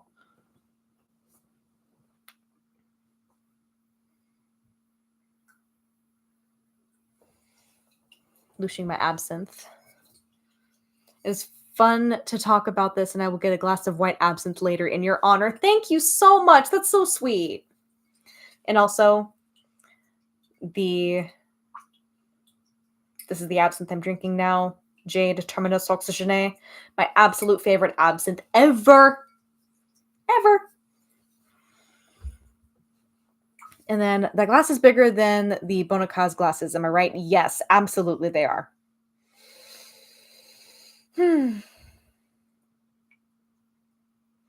Where did I find it? I found it on what's it called? Alandia. I bought mine from Alandia, which is a retailer based in Germany. Oh god, I can't believe how beautifully that louches. Oh, it's so lovely. And it smells so good. And also, I just wanted to do a little show and tell of this beautiful absinthe grill. This is over a century old, and these pieces are extremely rare. I'm talking like an absinthe museum director could knock on my door tomorrow and be like, "Hey, I will buy that for $1,000 from you." Rare. I'm really lucky because I got this for about $300, which is very fairly priced. But honestly, it's fucking seashell shaped. You see the seashell motif that I have on the back of my couch here? I'm a slut for anything that is seashell shaped, okay? I'm a Libra. Libras are associated with Venus. Venus is the goddess of love, and she rose out of the sea. So, seashells. I love them. I just love living near the sea as well. Living near the sea is goals. I do not know how much the reservoir is. If I had to guess, it was probably 1.5 to 2 ounces. If I had to guess. All right, so here is my glass of Lusht Jade Terminus Oxygene, the best absinthe that I have ever had in my entire life. And I love it. It's amazing. And I would like to personally raise a glass to Ted Bro for making such an incredible product. I love it. And as always, everyone, santé, and please drink responsibly.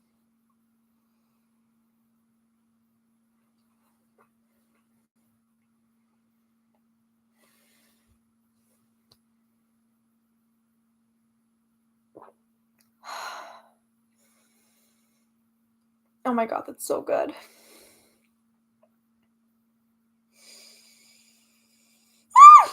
Oh, that's so good.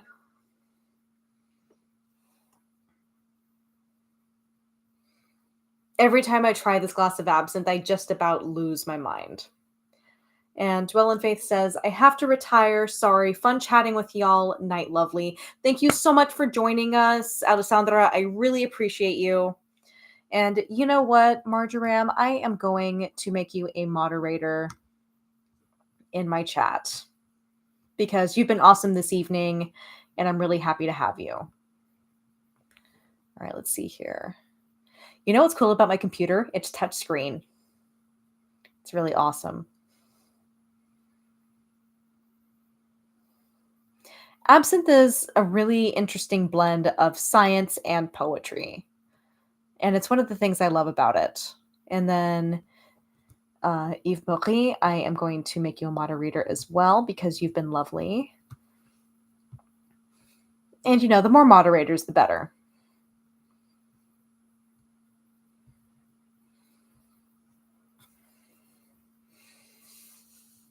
Sweet, thanks, Blue Wrench. Yes. Yeah, absolutely. You've conducted yourself incredibly well, and I trust you to weed out the ridiculous people that may find their way here. And HM Meccan, I'm so sorry I missed your comment here. Tell us how you put together your amazing background setting. Honestly, it has been the work of several years. I like collecting pieces that speak to me. Let me see here. So this pillar that I have over here made of skulls, I just absolutely love it. It's beautiful. And I felt like it was very much part of my aesthetic. This lamp over here is an antique that my dad got for me. This goddess bust that you see right here, let's see if you can see that, is, do you have these live chats often? Not terribly often, but maybe we can change that. I would like to change that. But this goddess bust over here, I bought specifically for my Goddess in the Glass photo shoot because it's absolutely beautiful. And it's the goddess Artemis and Artemisia Absinthium, duh, too. And then this is a portrait of my favorite composer, Gaetano Donizetti. Love him. This Eiffel Tower I found at an antique shop in Edmonds when Kenny and I moved here. And honestly, it says Paris along the side. It's tall. It's beautiful. I love it. I just had to include it, okay? Love it. And then the couch I'm sitting on is an antique that I bought from a thrift store. It could very easily have been made in the 1890s. I'm surprised there haven't been any Trip Balls people on here. I agree. I thought that was Edgar Allan Poe. No, that is Donizetti. my favorite composer, the whole reason why I started learning to sing opera. And then this candelabra over here is a recent acquisition, fairly recent. And this one came up on Facebook Marketplace. I'm pretty sure the person selling it didn't know what they had because these, like, even modern reproductions of these candelabras go for like at least like $400. I got this for 125. So steal, absolute steal. This little vase over here that I have, I found in a thrift store, and I absolutely love peacock feathers. So I have peacock feathers on my set. They're beautiful. And then this nude that you see over here, I actually found in a thrift store in my hometown of Sela. So I'm actually really shocked that I found something that beautiful in a thrift store in Sela. That's shocking. And then that candlestick over there is by Alchemy Gothic. And then this lamp, as we discussed, I found on Amazon. It's beautiful. I had to have it. Okay.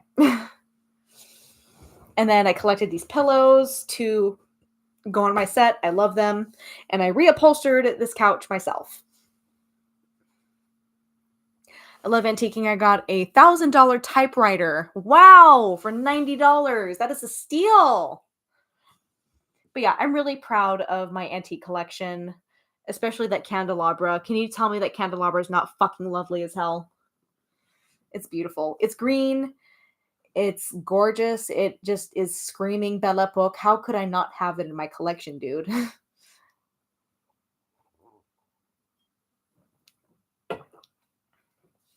Is Mr. Kenny still in the chat?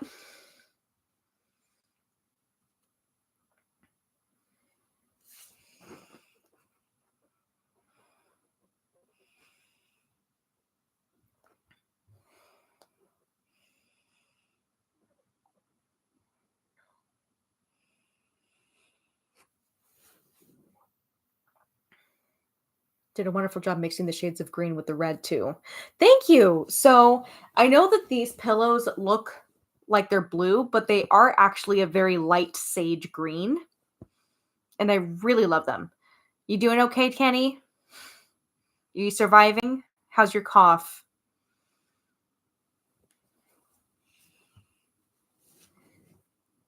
In the UP of Michigan, people sold beautiful Victorian tables for cheap. Wow! Wow. Cool.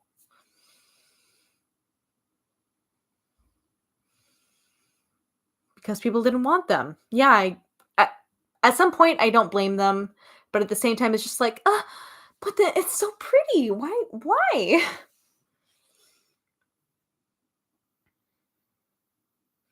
Definitely way less than what they're actually worth. You know. Cough is better, still hurts my back though. Yeah, I really hope you don't throw a rib out. That would be bad. Poor Kenny. Poor Kenny. He's not doing so hot. He's doing better, but not doing so hot. But one of my supervisors actually sent me home with a whole bunch of at-home COVID tests. I'm thinking later this evening or maybe tomorrow I'll give myself a COVID test and just make sure that I'm not, carrying COVID. I don't think I am, but considering how mildly I got symptoms when I had it the first time, yeah. You pull it up. Thank you. You pull it off. Thank you. Yes, I appreciate that. Yeah, honestly, I'm a really big fan of the olive green that's happening here. It's so beautiful. Oh, and this looks gorgeous against the dark burgundy. Like you said, dark burgundy, if you combine like an emerald green with it, it just wouldn't look right. It would look Christmassy. But I have found if you combine like an olive green with a darker burgundy color, it keeps it from looking Christmassy. So I'm happy about that.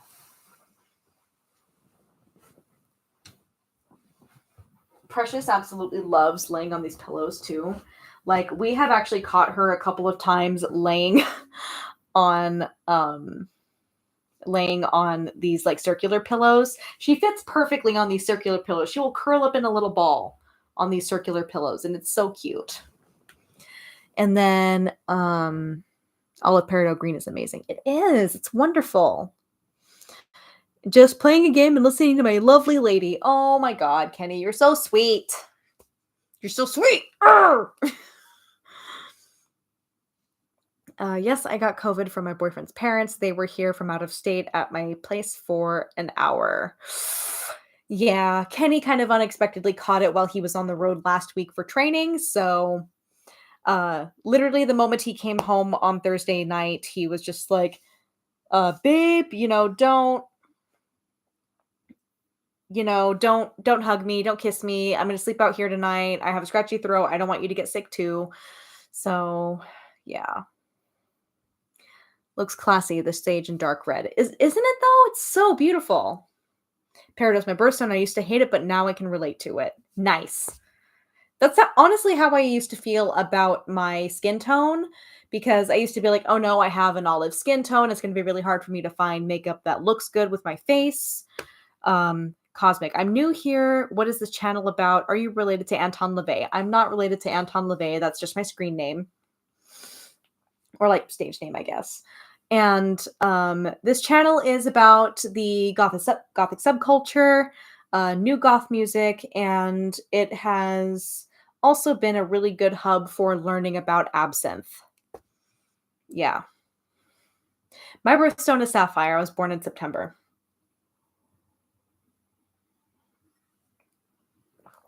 You rock your makeup, and I still love your eyeshadow collection. Thank you, Rachel. That is so sweet.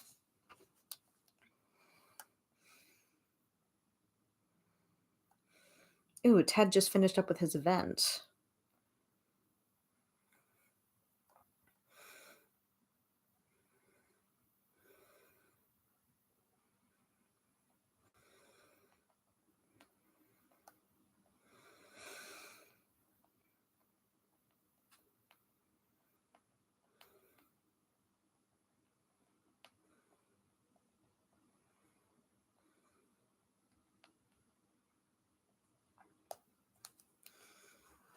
Any reason to choose LaVey? Not really. I would say just because it sounded really good with my first name. And the thing is, my actual last maiden name, or my maiden name, is Gomez. And unfortunately, a lot of people have mispronounced my first name because my last name is very Hispanic sounding. So instead of calling me Adrian, they call me Adriana. Super annoying. And that's happened literally my whole life up until my first day of French class when I was in college. She called my name from the roster, my French instructor, and she said, Adrien Gomez. And I'm like, oh my god, you said my name right. That's shocking. It made me so happy though. You have no idea. So yeah, I've had my name mispronounced my whole life, and it's really nice that it doesn't happen as often with my stage name, so to speak. Okay, let's see. I had a small group of Leos that had Leo parties and a cute lion cake. Yes, I love it. Could someone do that for me? Maybe. I'm a Libra. Could that be a thing? I don't know.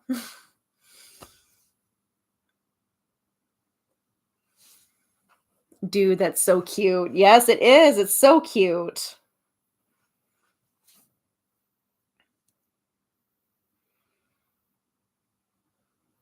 We can make it a thing. Yes, we should.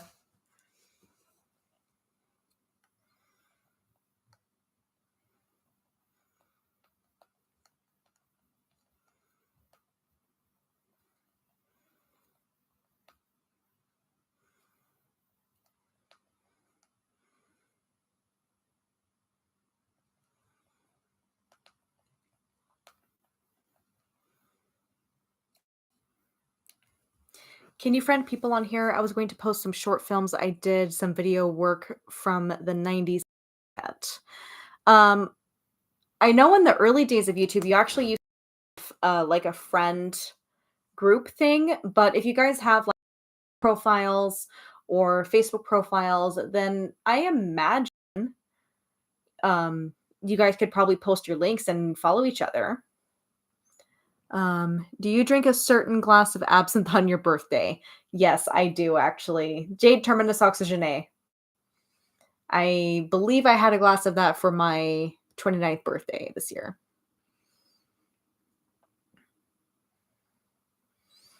I had an Oreo. I'm so fucking blind. Do you see this, dude?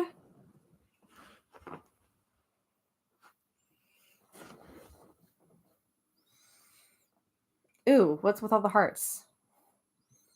I love the hearts. Hearts are great. Love that. Oreo ice cream cake? Oreo something. Yeah, it's fine.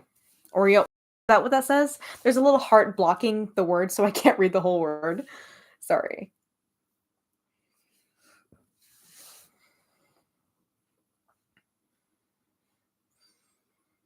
But yeah, if you guys want to drop your social media links in the chat, go for it. Absolutely go for it. I would love to see you guys interacting with each other. There was a different podcast about a person who had different themed parties for each sign of the zodiac. It was on ridiculous crime. Interesting. If anyone cares, I'm the Clockwork Gnome if you want to connect. Of course we care. I'm really glad that, we've made such a wonderful community of absinthe lovers and goths and stuff on my social media. I never thought that my social media and everything would turn into what it has turned into. It's wild. Mostly on Instagram. Like they had sets for the Leo part or lions for the Leo party, real lions, sets of twins for the Gemini party. Wow. Is the video breaking up for anyone else? Ooh, I haven't noticed any disturbances or any alerts. Feel free to let us know in the chat if you have had any issues.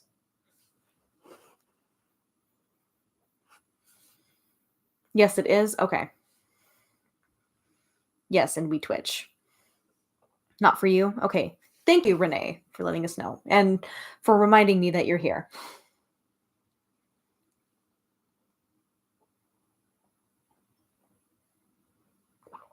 Oh my god. Oh, the Jade Terminus Oxygene, the best absinthe ever. Best. Love it. A little bit, but it went away. Just lurking. I appreciate you lurking. You're still here. Man, I'm having such a good time tonight, guys. Thank you so much for coming in on this stream. That really means a lot to me. Like originally, I was just planning on like coming home, drinking a couple of absinthe cocktails, maybe having a glass of absinthe, and like sitting back and watching like Bram Stoker's Dracula or something. But this is so much fun. I can't believe how wonderful this is. I hardly have any online presence, but I do workshops at steampunk cons all over the US. Yes, that's so cool. Same, I hope you get well soon, Ken, says Renee. Thank you, Renee. That's so sweet. It has gotten lighter at times, the video. Should I turn down the brightness on my ring light, maybe? Is that better? Maybe? Because I'm really fair-skinned and sometimes the light's a little too bright. Same, I was looking for a good Absinthe Day stream. I'm glad! This is a fun spot. It would have been a lot more fun if I were involved in the event that I went to with Ted and Machiel, but it's fine. I'm literally on the opposite end of the country. It's fine. I used to be more into the goth scene. It comes and goes here, but in California, I went to Release the Bats and all that. Nice. The steampunk community and the goth community are kind of intertwined.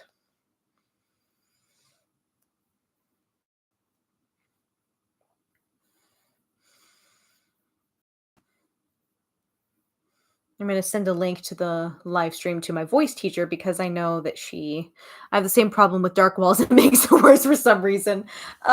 Struggle. See, though, because if I turn this off, then it's too dark. Then, the light quality is not very good.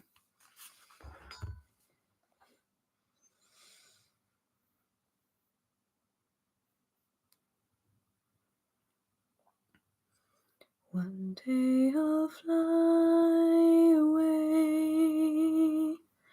I'll fly. Sorry, I was trying to send a link to my voice teacher. Trying, everybody. It gets light as you move forward. Yeah, but then you can't hear me as well from back here. Here, let me. I didn't know Absinthe Day was today or that there was one. Yes, there is. So today is the 17th anniversary of the ban on absinthe. Do you sell posters? I know you have a Teespring. Yes, I do sell posters on my Teespring account, on my Teespring shop. Yes, we do have posters.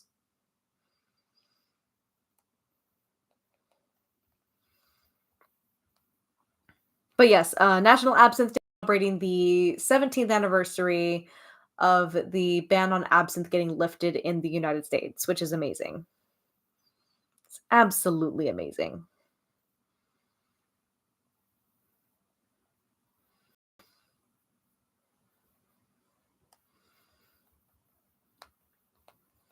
Yeah, my voice teacher, Dora, wanted to join in on the chat. Okay. I need to get some sleep. Nice chatting later. Thank you, Alan, for joining us. You're amazing. I'm so glad you came to join in on the absinthe party.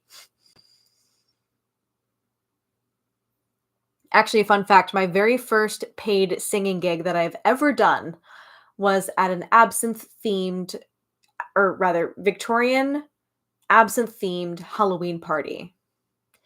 Julian, welcome. Thank you so much for joining us.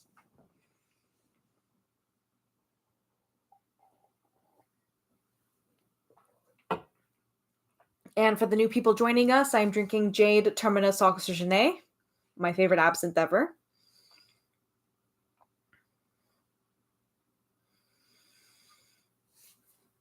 And also forgive me for the lighter makeup today. This is what I wore to work. It's work friendly. It's pretty. You know, it emphasizes my eyes just enough so I don't look dead when I go to work. Because if I don't wear makeup, I look dead. So, especially because I have olive undertones in my skin. I was kind of going for a little bit of a sateen look from Moulin Rouge. You know, got the beautiful gradient thing happening, not too dark. Very classy looking. First time I had absinthe was at a Mensa party in the 90s. Nice. Probably wasn't real absinthe back then, but we'll see. Enjoy your favorite drink. I will. I will. Alan, most amusing. Nice.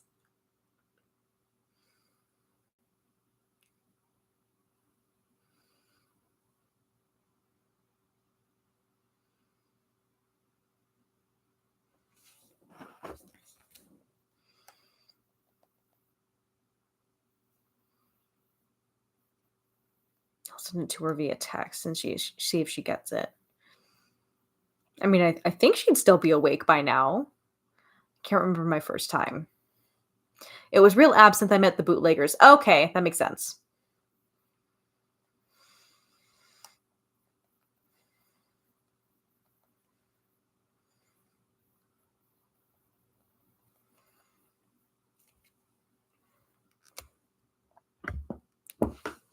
So one of the exciting things that I'm doing for my all French concert this year, happening in June again, if you guys are interested in the concert, my voice teacher and I are going to sing the flower duet, and I'm so excited to do that because I've one, as an adult, I've never sung a duet, and two, it's a really beautiful duet.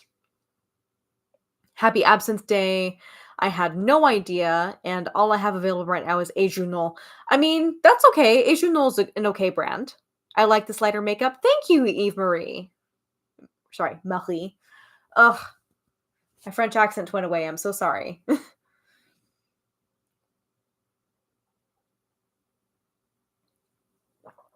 I keep thinking Pernod, but that is wrong. I mean, again, it really just depends on what you get. You really have to inspect the label carefully.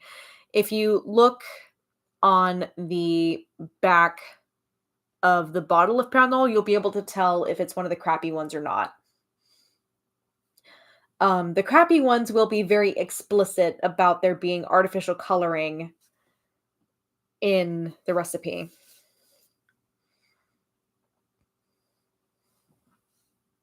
Because, if there's artificial coloring, we want to know about it.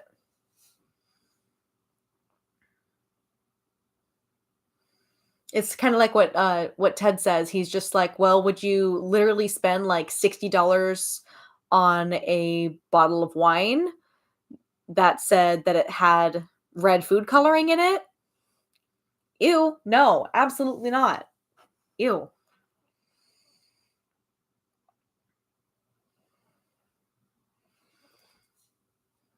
Reminds me of the hunger. Nice. Yeah, Adrianol was actually the first absinthe brand that actually reached out to me and sent me a bottle of absinthe to review on my YouTube channel. So that was pretty cool.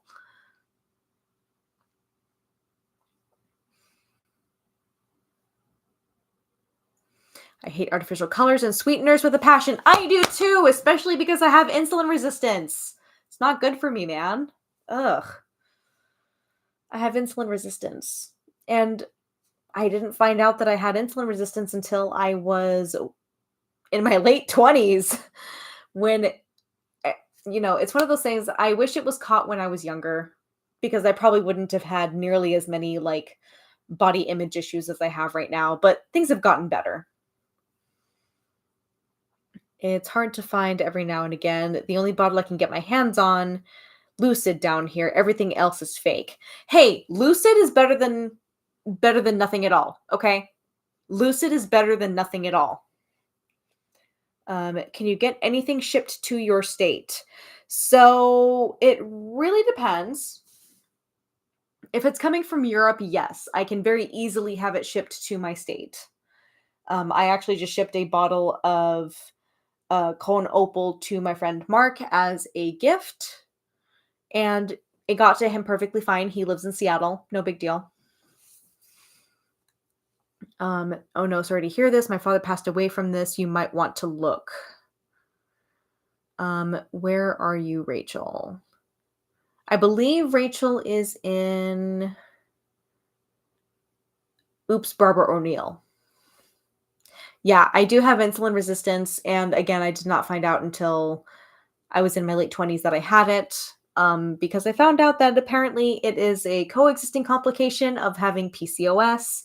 I have a very severe case of PCOS. It was diagnosed when I was 12, and I went on birth control when I was 13 to treat it. I love the Word Forward flavor profile of Adrianol, but I'd rather have one of Ted's line for Absinthe Day. I don't blame you. I don't blame you at all. Any stores can you get to, Rachel? Do you have Total Wine in Texas, Rachel? Any steampunk events in Texas?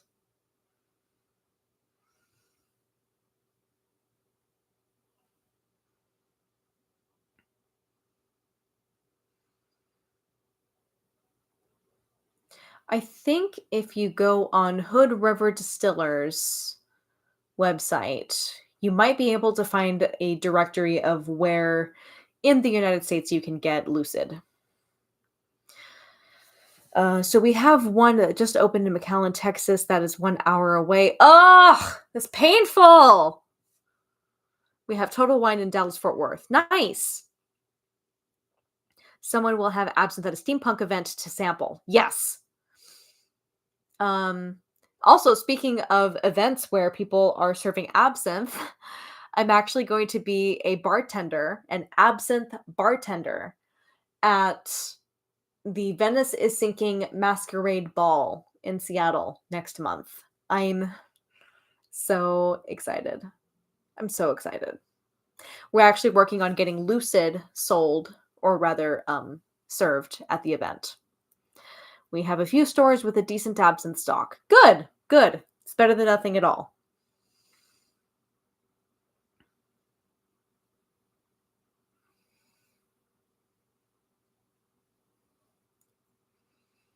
all the way down in Brownsville, Texas, so near Matamoros, Mexico. Nice.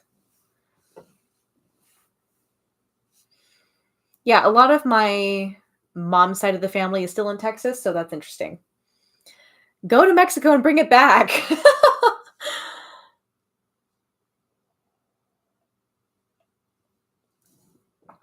I actually do get a lot of comments from people in Mexico asking about where to get absinthe. So I have a feeling it's probably not as easy to access in Mexico. Personally, that's just my opinion based on what I've heard.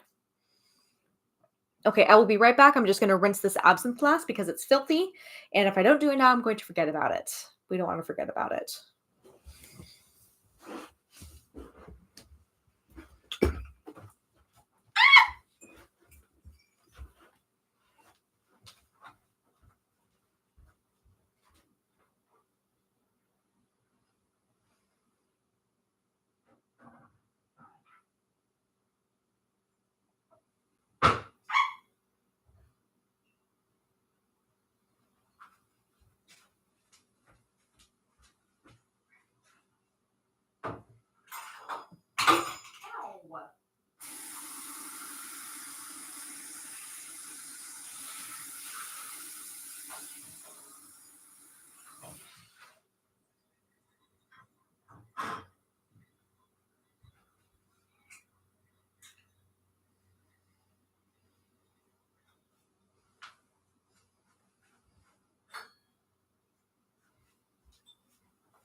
Okay, I'm back.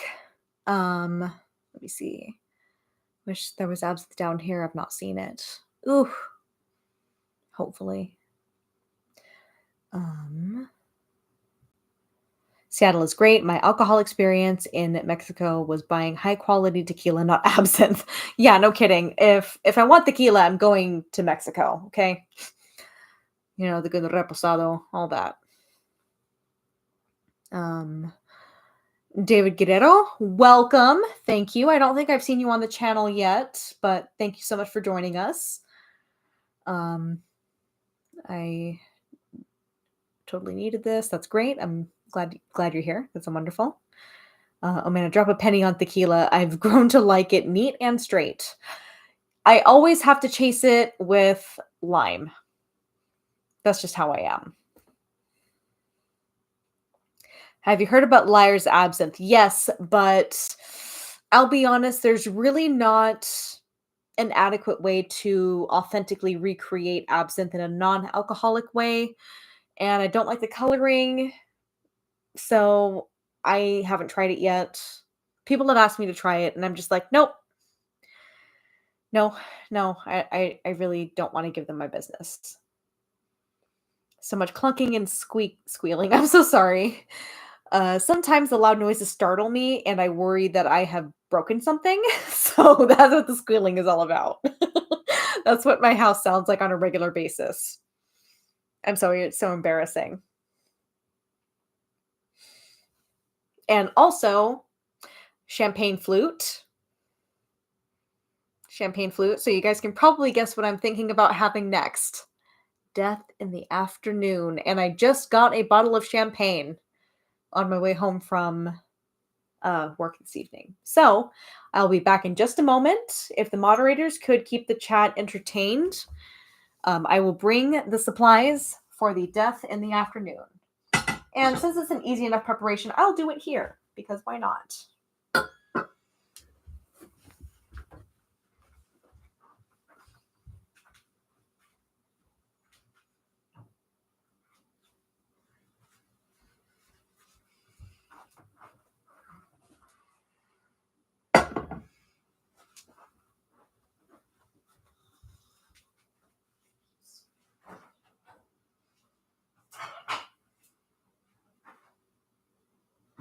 Precious, do you want food? Is that what you want, honey? Precious. Precious. Precious. Hi, sweetie. Hi, little sweetie.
Okay. I could pull tarot cards for people. Yeah, go for that. That sounds so fun. Do it. Oopsie, wrong way.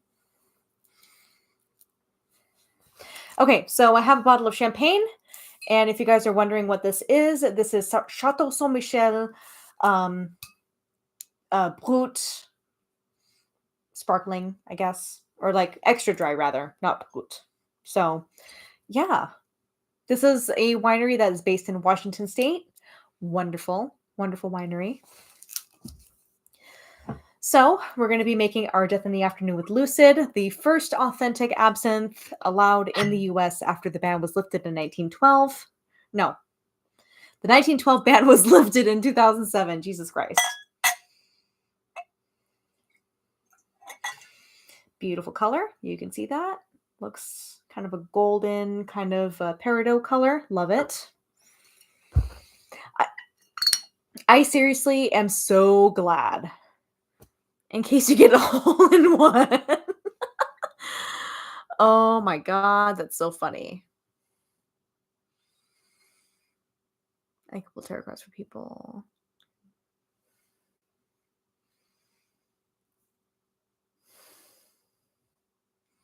Wow, Kenny. Wow. Telling your puns. Tell us about the opera singer one that you told me. We were like pulling one card and then you can research the tarot card on your own sort of deal. Okay, I'm okay with that. I actually have a good dictionary or a couple of really good references. In 2027, they should really do a commemorative bottle. That's a really good idea. I might bring that up with Ted. He might like that. I might bring that up with Ted. He might pounce on it. Might. I mean, Alandia definitely did it for their strong 68 20th anniversary. I wish there was a way to sample this through my iPad. And also, feel free to call me a pussy all you like, but I prefer opening my champagne with a towel. Why do you have to be careful about singing in the shower? You get soap in your mouth, it becomes a soap opera. Kenny actually caught my genuine reaction on video when he was telling me this joke because he had to tell me. It flickered when you move your hands. Weird.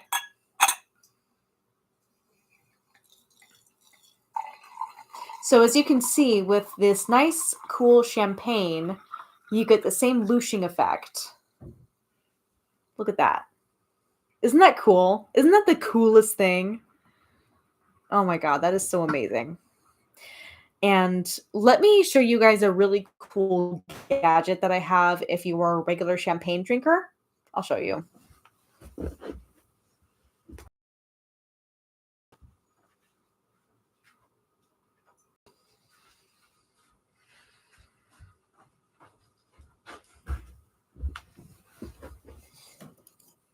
If you guys live near a Safeway or like even if you're near a Total Wine or something, you open yours with a towel. Okay, good. I'm not the only one because most people will pop the cork and let it fly across the room. I'm just like, I'm not going to do that. Are you crazy? I have too many antiques in here, man. And, you know, delicate machinery. But this guy is awesome. So check this out. You put it on top and then you squish it down and then it locks on either side of the champagne bottle. And it keeps the bubbles relatively fresh. It's great. Makes me super happy.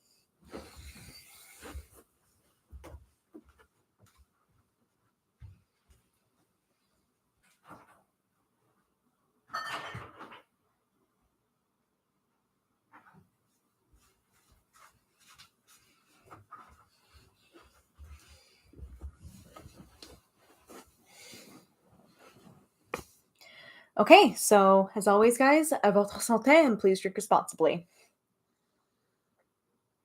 Mm.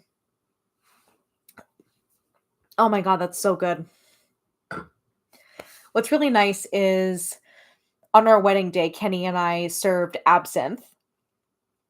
and we served the Jade Nouvelle Orleans, and we'd serve it in either the traditional way or we could serve it as a death in the afternoon, which is what I'm drinking now.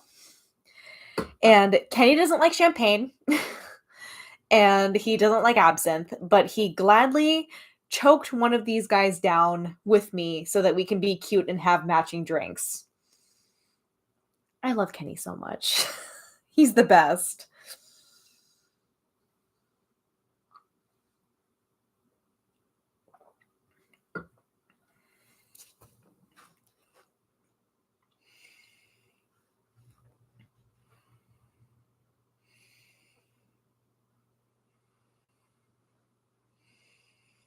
I'm surprised that my voice teacher has not come on to the chat yet.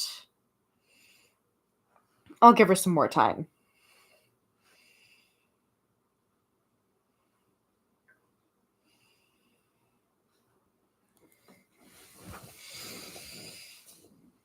Goddamn right I am. And he's humble too.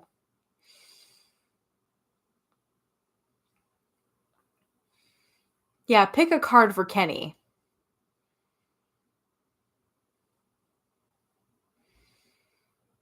I'm interested to see because he doesn't believe in tarot cards, but I do.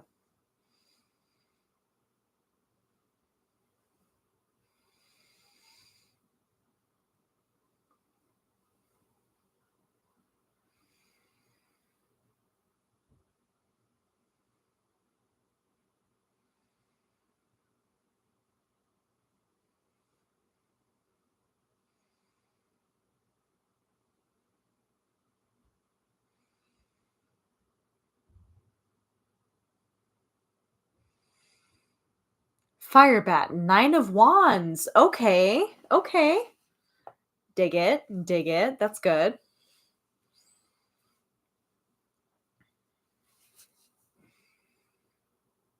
Nine is the number of wish fulfillment.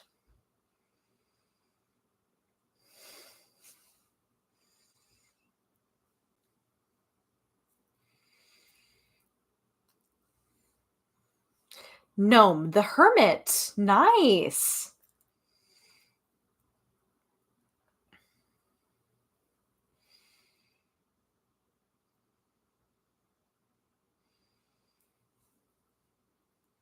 Ten of Cups for Ken. That's a great one.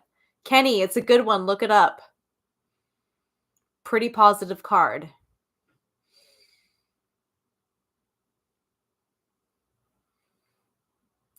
And Cups is also Kenny's suit because he is a Cancer.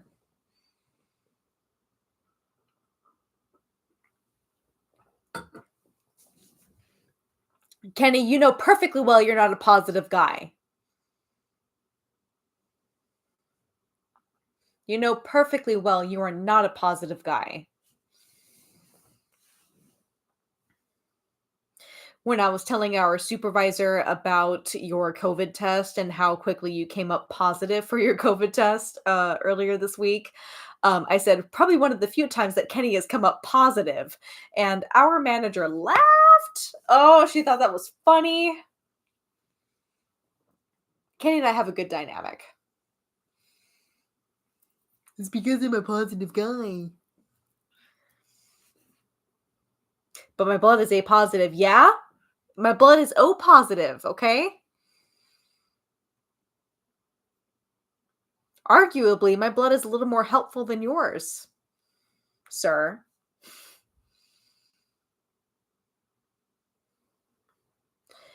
I can follow it up with the second card if you want validation of the first. Okay.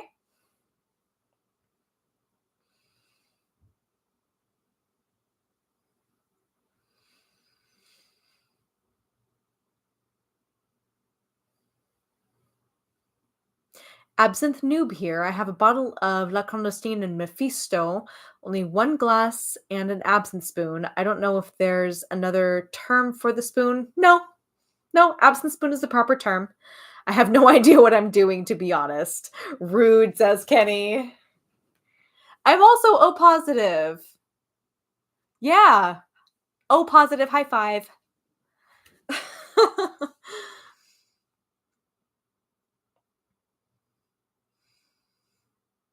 Okay, so Mary V, have you watched any tutorials on how to properly prepare absinthe? That's probably a good starting point. As far as absinthe you should try first, I would recommend you try the La Clandestine first. That's the better of the two, if we're being really honest here. I pulled 3 swords for myself. I use this to represent myself in readings. Okay. Also, Marjoram, I would love for you to pull a card for me. I'm curious.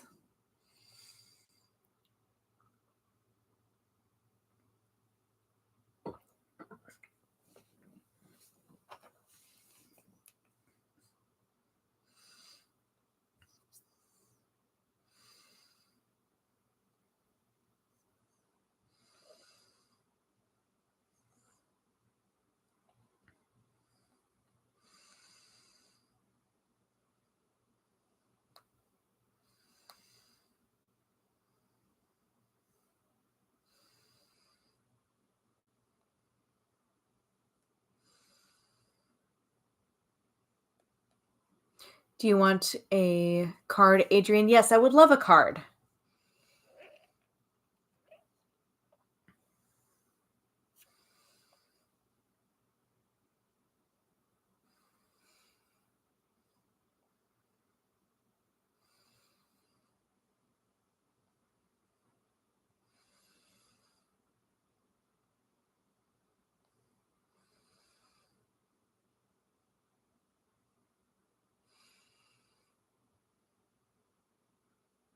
The Ten of Cups is all about contentment and love. Yeah, I told you it was positive.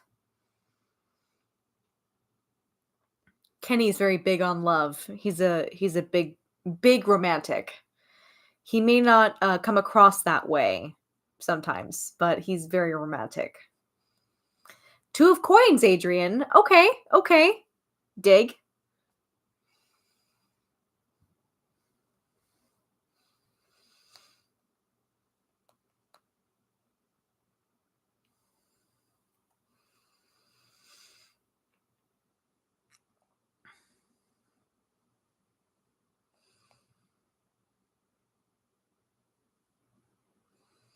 So it means I can handle all the um issues that come my way. Cool.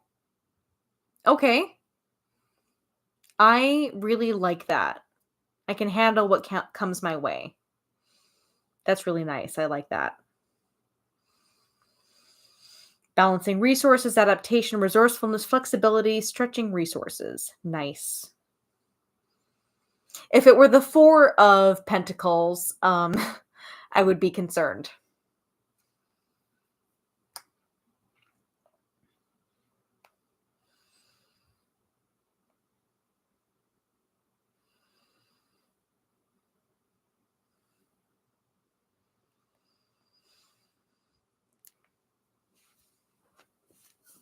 And then Mary V said, I introduced her to absinthe. Yay! Thank you so much.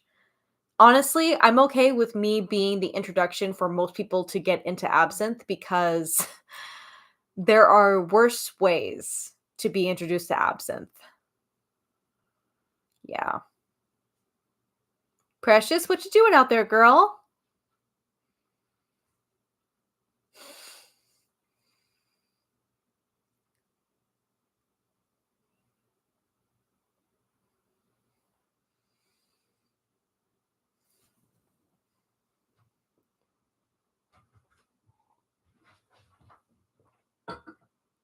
Precious, you better not be scratching up the couch, girl. Girl. Girl. All right, let me see what she's up to. She's causing some mischief out there. Girl, Precious, honey, what you doing? What you doing? What you doing, girl? Oh, baby cat.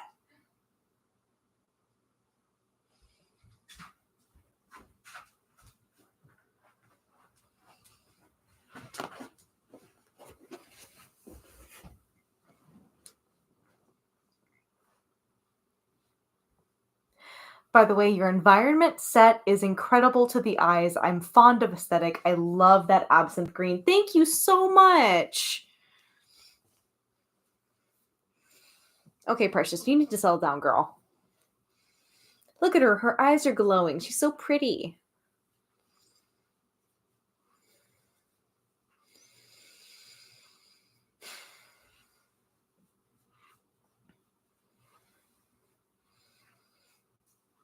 I'm a skeptic, but I use ritual for psychological benefit, as you should.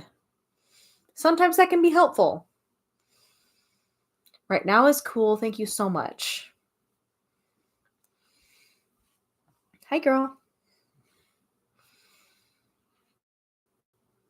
I love a good thrift store lamp. I do too. I would say probably 150 to accommodate electricity.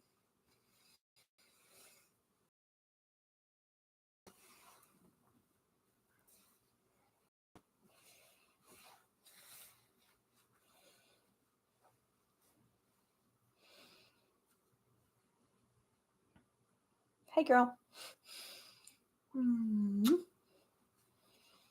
Look at her. She knows. She knows she's on camera.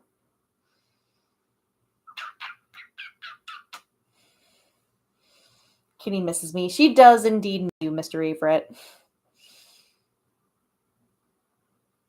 Look how cute she is. She's so cute.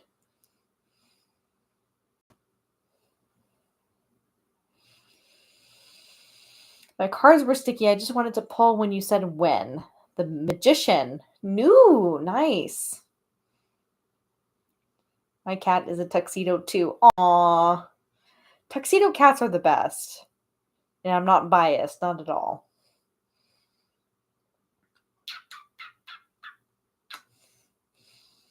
Hi.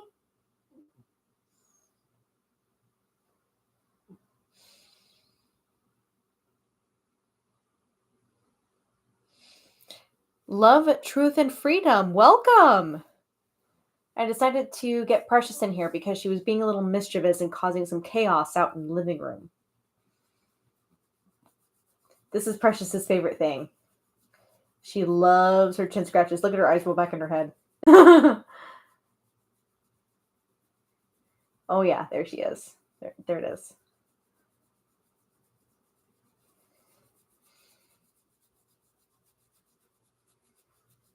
Oh, she's so cute.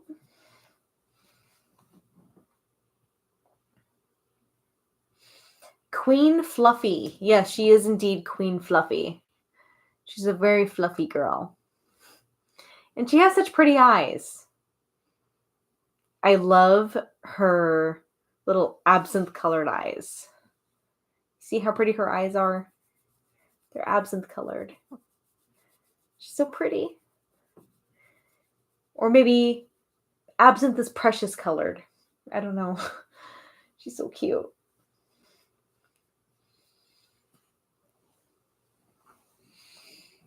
Y'all have a wonderful night. I'm going to hit the hay. Thank you so much for coming in and joining us, Rachel. You are the best. Okay, Precious did not want to be here. That's okay. She's a very independent kitty. She can do what she likes. Wow, I can't believe we've been doing this for 2.5 hours. This is so fun.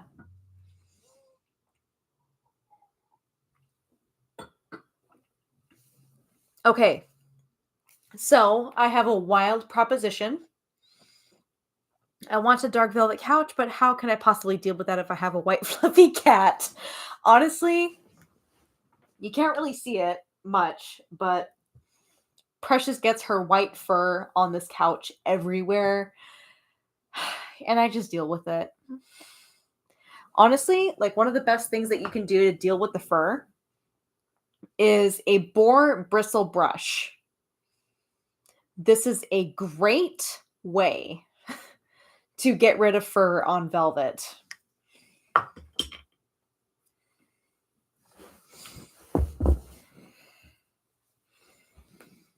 I usually draw a second card to give insight to the first draw, sometimes 3. Nice. Okay, so since National Absinthe Day is not quite over, are you guys interested in a live performance of Goddess in a Glass. Shouldn't have said anything because I couldn't tell. Nice. It will be a little drunk, so it may not be the best, but hey, let's have some fun here. This is awesome. Okay, let's see here. Final proofs. That's the original and the remix. I have three I have 3 cats. I have given up with the hair. Okay. And what's great about playing my own song on my YouTube channel is that it's like it's not going to be blocked, and it's also here, hold on a second. Let me shrink this down a little because it's kind of big. That's what she said.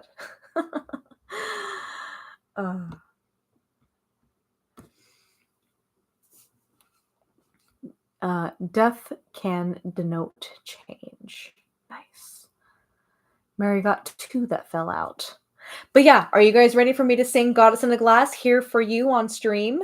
Again, I'm a little tipsy, I'm a little drunk, but that might make it more fun.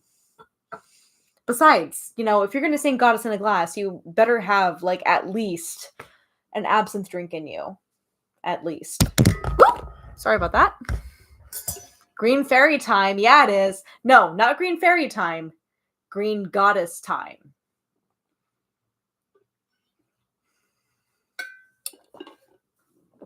It's usually a good idea to drink some water before you sing. We'll see how this goes.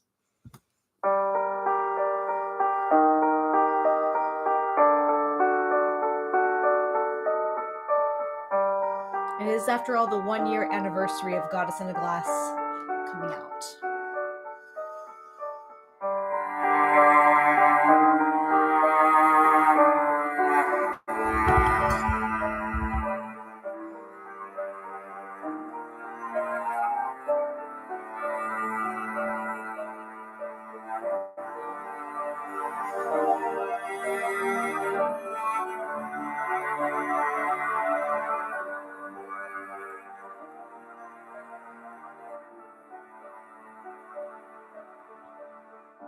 Come, devoted disciple, my creator of art, drink my jade beauty, taste inspiration from the peridot depths. The green muse is summoned to give you the greatest gift from a goddess in a glass.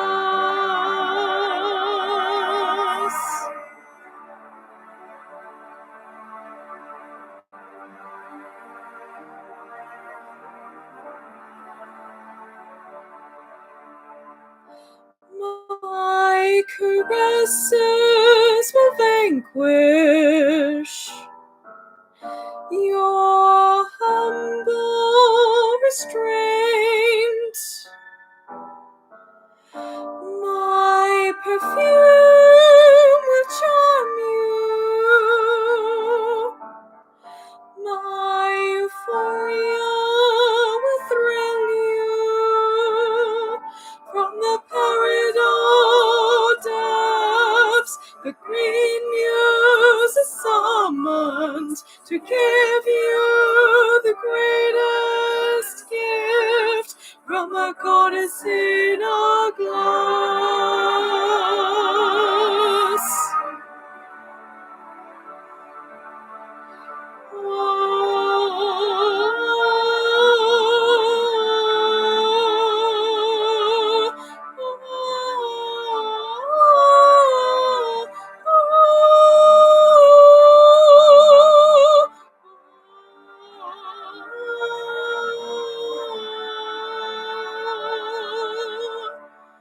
Bring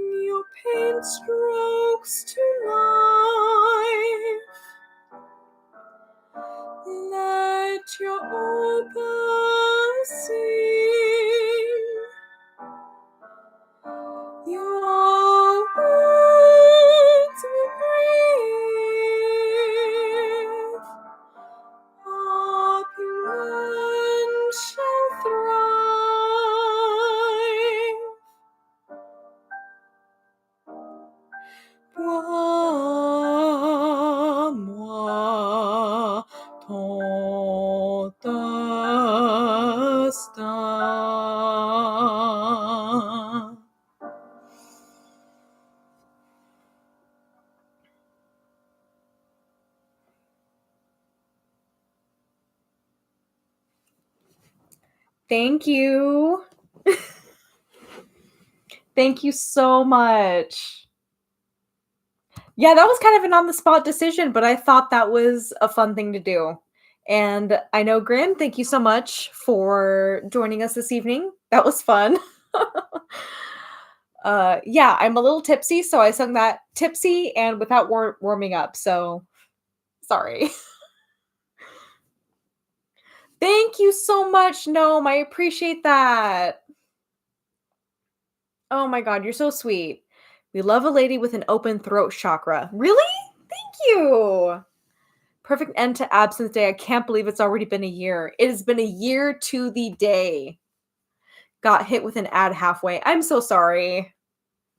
Thankfully, you can back it up a little bit if you want to. I still can't believe it. I sung for you live right here, Goddess in a Glass.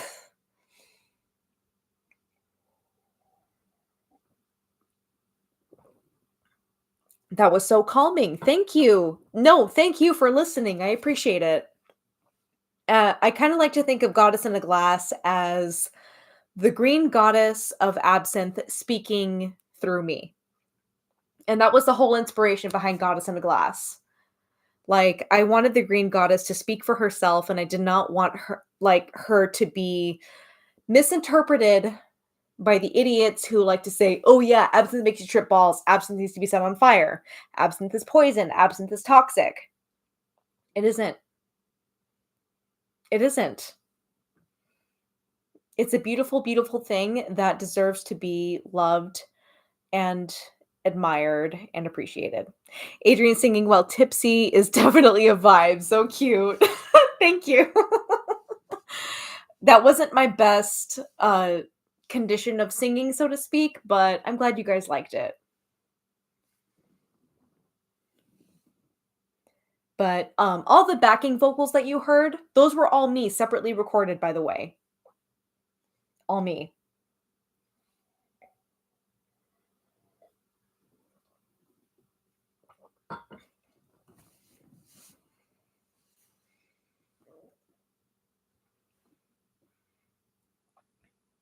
Yeah, a common thing that I hear from people about my singing voice is that it's very calming. And I don't know if that's a good thing or a bad thing. Like the Gothic literature author my lore says about absinthe. Yeah, exactly. Like, seriously, it really, really irritates me when people say, "Oh yeah, absinthe is toxic, absinthe is hallucinogenic, absinthe is addictive, it's gross."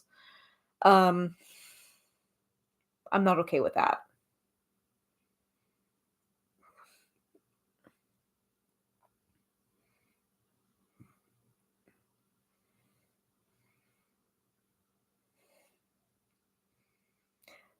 Yeah. Anyone who insists that absinthe is hallucinogenic genuinely does not know what they're talking about. Genuinely. They can suck it. And you can tell them that I said that. And hello, RC. Welcome. Glad to see you here. We've been having a really good time. They stuck to the ideas of it once being prohibited. And that's the problem. If they're not willing to embrace the information that science has brought about, that's their problem. And as Ted often says, there's no excuse nowadays for buying into the misinformation. And I agree with that. I agree with that. I genuinely agree with that. If people are willing to be sucked in by the idea that absinthe is hallucinogenic, deleterious, poisonous, addictive, and they make the active choice to not do any further research, that's their problem.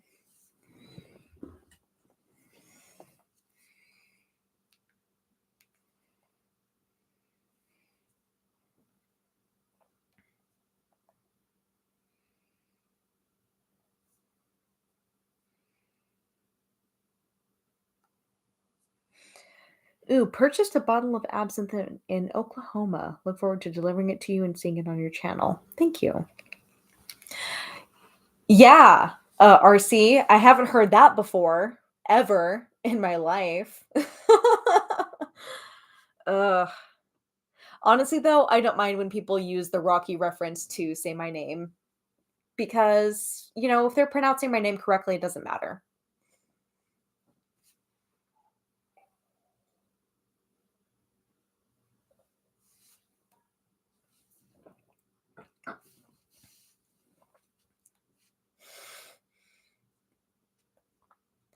Well, I think at this point, I would like to use the bathroom, and then I'll be right back. So, moderators, keep track of the chat, keep them entertained.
All right, I am back. All right, let's see. My absinthe curious friend definitely knows it's not hallucinogenic because of your videos. Thank God. Then my mission is accomplished. Yay. I'm going to make me a Copper and King's absinthe. Makes sense. My favorite Fool card has core on it, and I'm working with Persephone. What deck are you using? We're with Persephone too.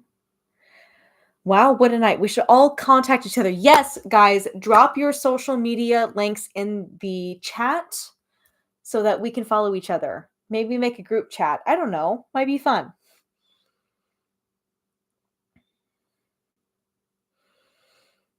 I think everyone should use their Rider Waite first. I really like my vintage Rider Waite deck. It's basic. It's nice. Also, speaking of tarot cards, I actually have one in my collection that I'm really, really proud of. Let me show you.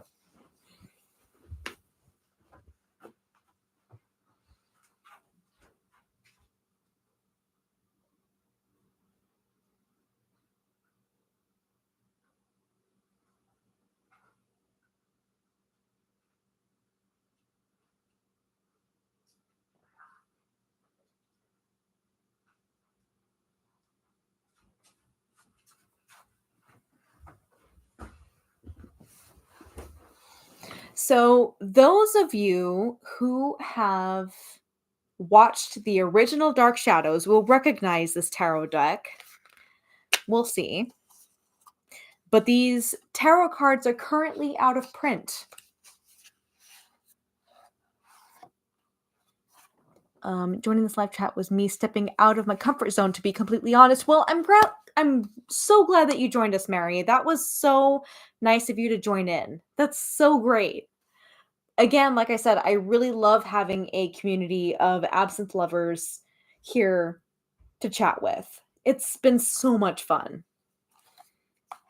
Okay, so this tarot deck is the very tarot deck that was used on the original Dark Shadows series. And it has since come out of print. I was able to find this on Etsy for a really reasonable price, considering that it's out of print. Look at that. La Mat, the Fool. The Magician.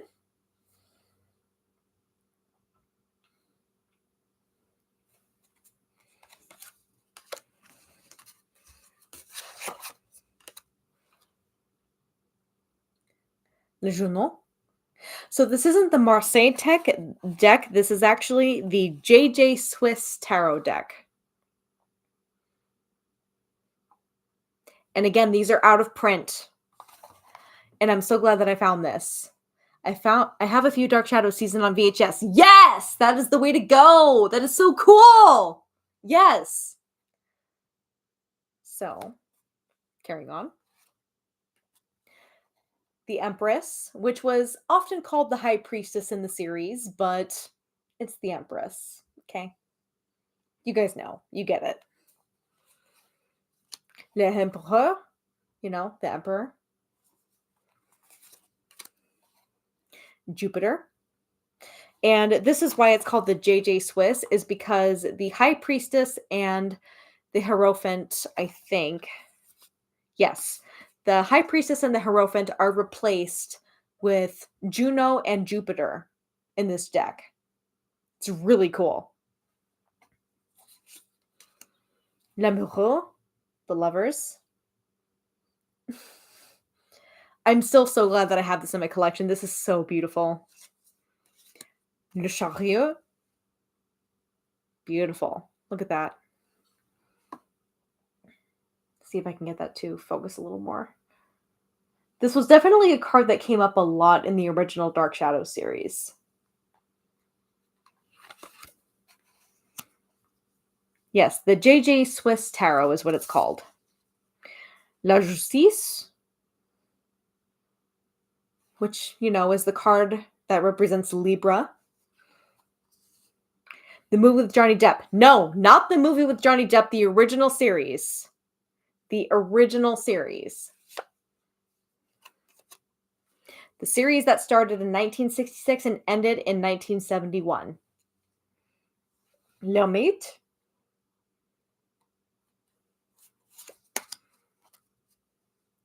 La Roue de Fortune.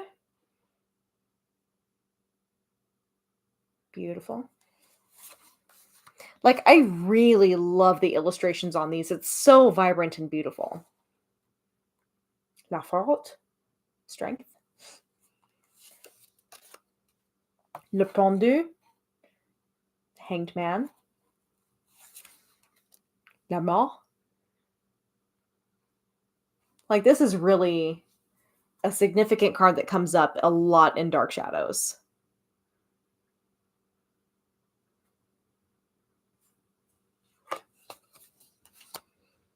Temperance. Love it.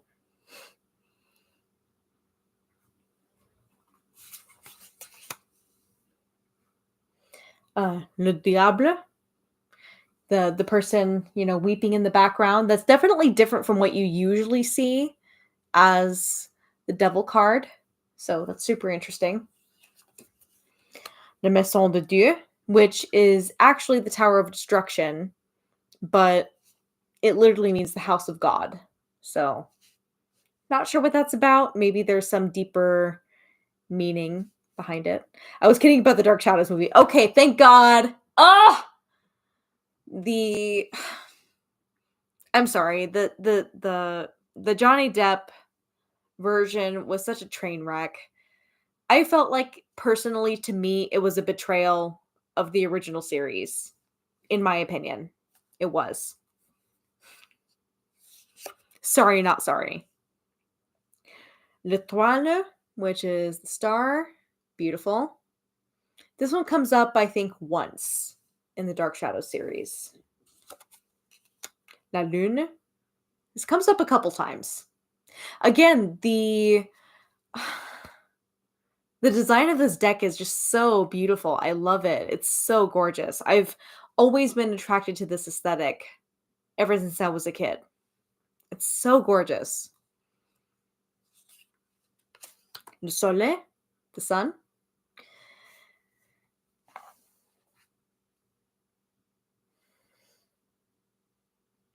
It's really funny because there's a song by Gorillaz called Désolé, and Kenny always mispronounces it as Désolé. And I keep telling him, I'm just like, no, no, no, no. It's not Désolé, it's Désolé, which means I'm sorry.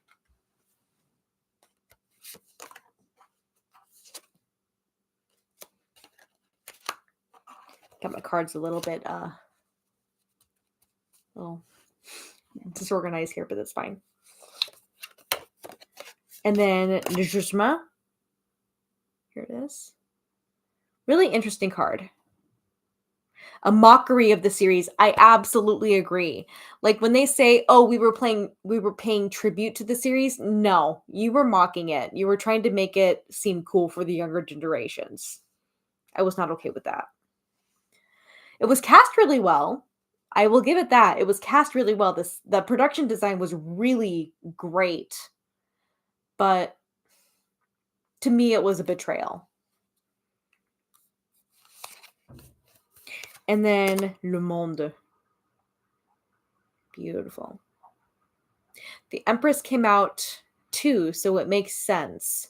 Using magical spell cards. Are you going through a love situation too? Slightly. My mom still enjoyed it. She watched the show when it was on TV, said Ken. I know, but not everyone is going to have the same opinion. I grew up with it when it was reruns on Sci-Fi. That was my exposure to it. So sorry. So, yeah, that was the major arcana of the JJ Swiss Tarot. And it's one of my favorite ones that I have in my collection. Would you guys like to see the Penny Dreadful tarot deck that I have in my collection? I'm a big fan of Penny Dreadful. I love it. Ooh, that could have sucked. No. Don't fall. There we go.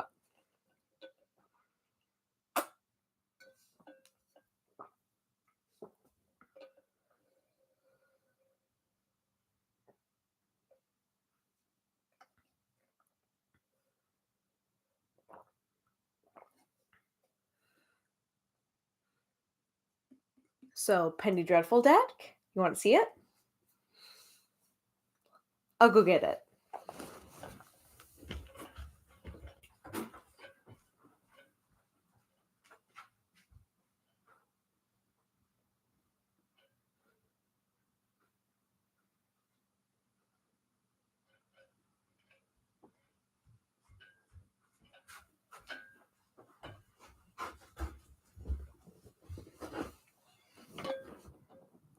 Yes, says Raziel Firebat.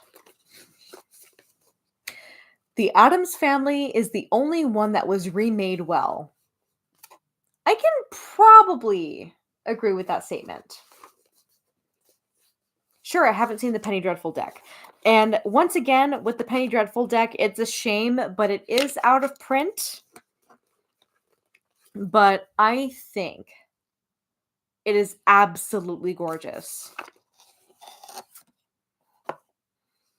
Ooh, it's out of order. No. Oh, it's out of order. No. I'm very upset about this. But Did you like the second season? I was hoping it would have more Aztec gods in it. Are you talking about Penny Dreadful City of Angels? Because if that's the case, I have not seen that yet.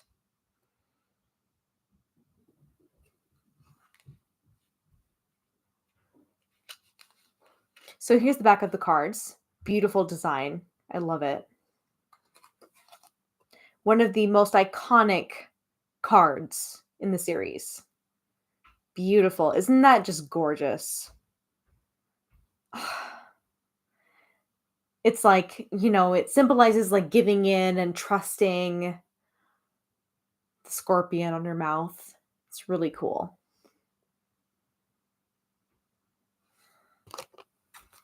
All right, I will go through these.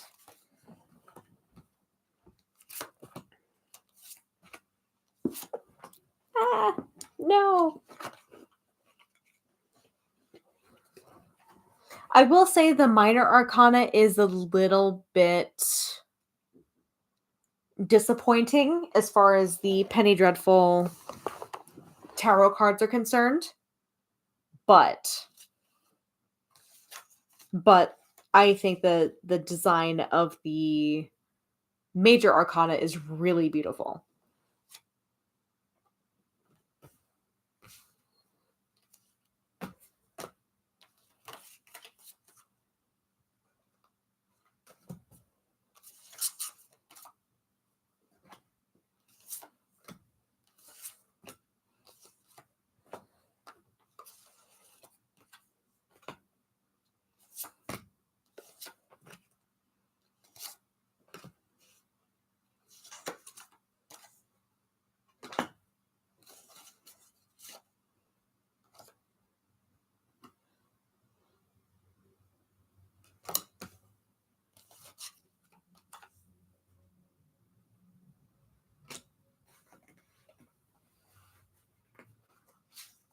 Oops, spoiler, my little scorpion. That's a really cool lover's card. Of course it is. It's beautiful. It's so beautiful. It represents that, like, making a choice and giving in and making a decision. Oh, so good. I just realized you're wearing green for Absinthe Day. OMG. Oh, that's so funny. Unfortunately, I didn't have any green makeup on today because I had to work, but yeah. But again, the beautiful lover's card. Isn't that beautiful? That really represents like a surrendering and a trust and a love in a situation, It's beautiful. Situation, It's beautiful. Ah, it started talking to me. I'm so sorry. There we go.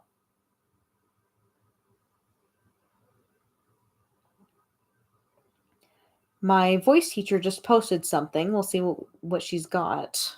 Well, I will see what it's got. We'll see.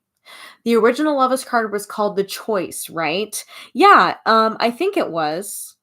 That sounds about right from the research that I have made about it, done about it, whatever.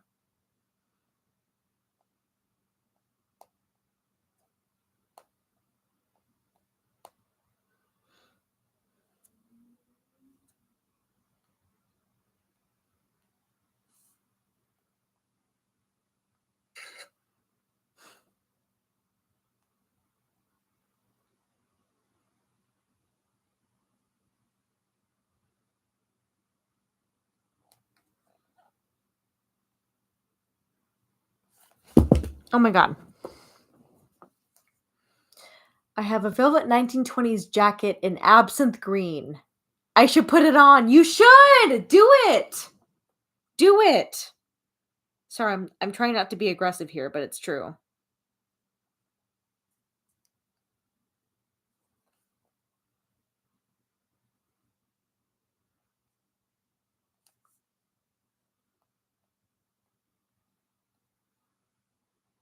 Okay, my phone is acting really funky. I don't know what's going on.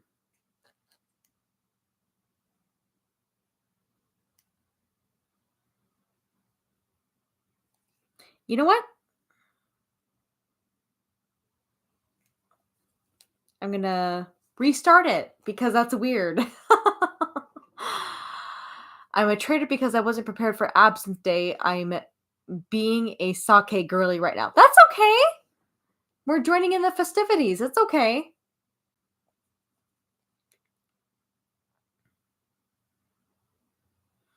I guess I had to restart my phone because it was being stupid. I'm so sorry. Okay, carrying on. Okay, King of Cups, swords.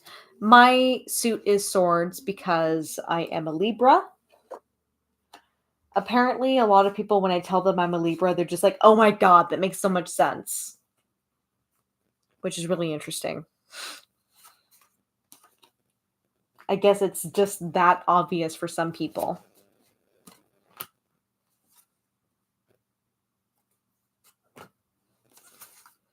The High Priestess. This is another fun one. A pair of very sexy legs and a goat's head. Really cool.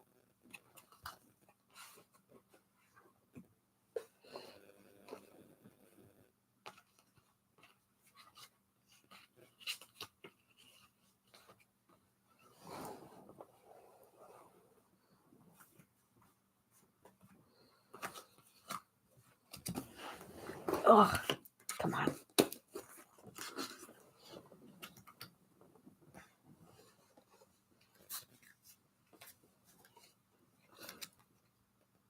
Libras are the most gorgeous air sign, straight up. Okay.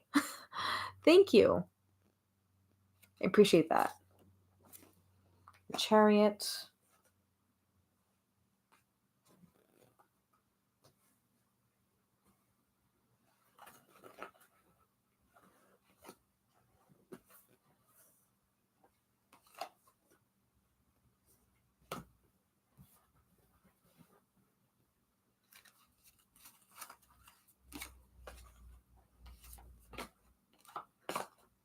The moon. Here's another one of my favorites in the collection. Gorgeous as an energy. I've been told by many people. It's kind of wild. But yeah, the moon. Really cool.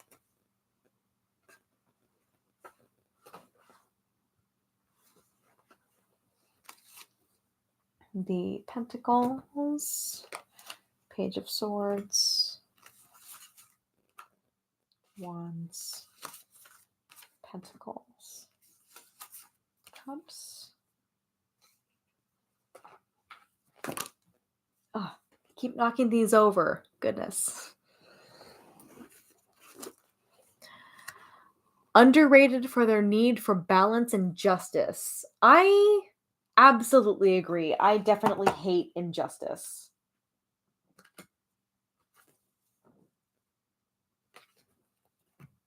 It bothers me.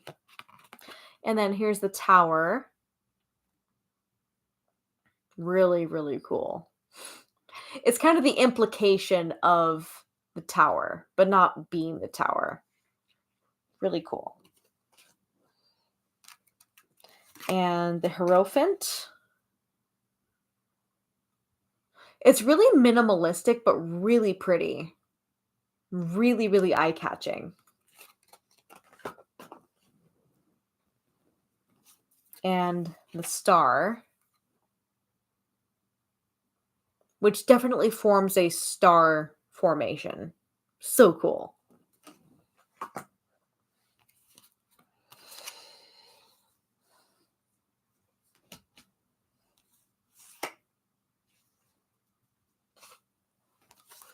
Judgment, the bird feasting upon the human flesh. Yeah. Super cool. The devil. See, that this one I can definitely attribute the most to the original tarot deck. Like the devil taking control, if that makes sense.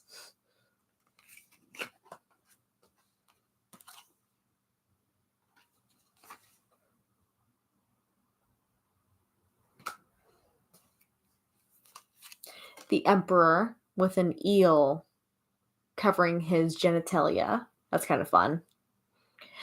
Kind of a little sexy secret, you know?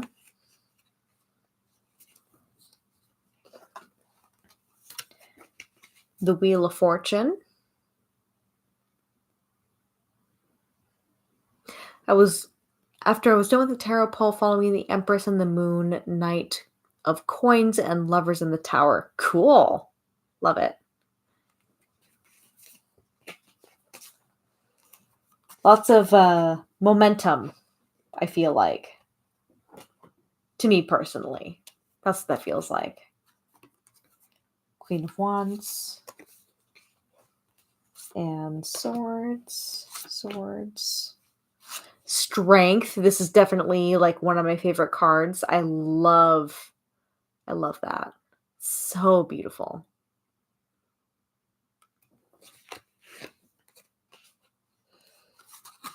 This is another really cool one that really like puts it out there. Death. That makes sense. Not the scorpion on your lips, but this represents death. Love it. Again, it's very minimalistic, but it's so beautiful.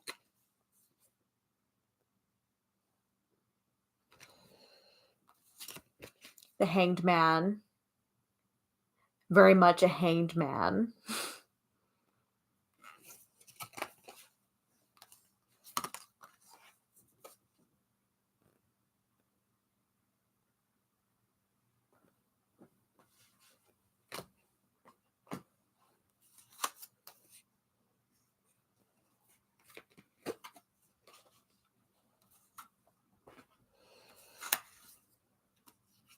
And then Temperance with a little Komodo dragon, I guess? Really interesting. You wouldn't think of that for a tarot deck. Adrian, I feel like you would really like the Murder of Crows tarot. I have, and it's very beautiful. Ooh, I already like the name. I already like the name.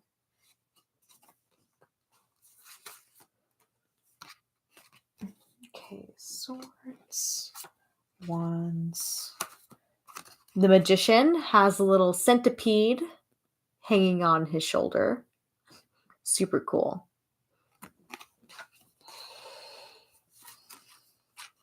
The World. Beautiful. So beautiful.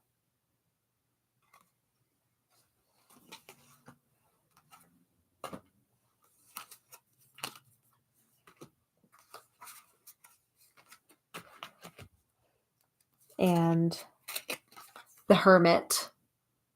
Little anglerfish. Yeah.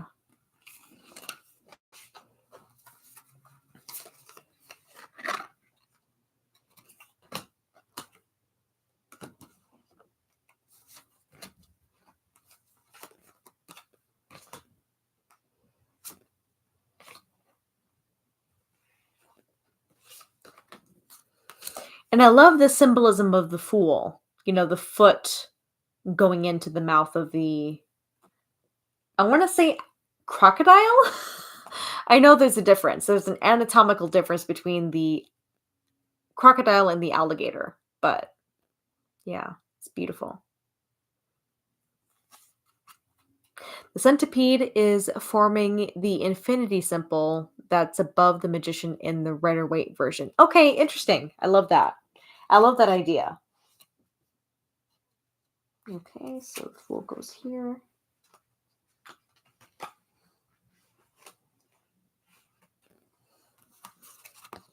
The Sun here.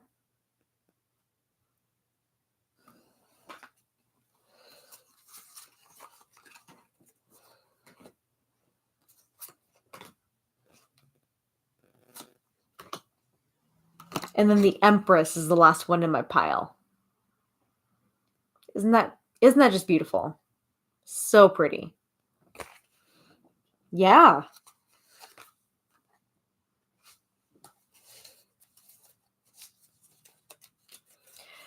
Yeah, it is kind of a pain in the ass. I made this option way too strong. Add more water then. Add more water. That's the benefit of having absinthe that's too strong. You can add more water. The fool fell out twice, swiftly while shuffling, then the Empress. Nice.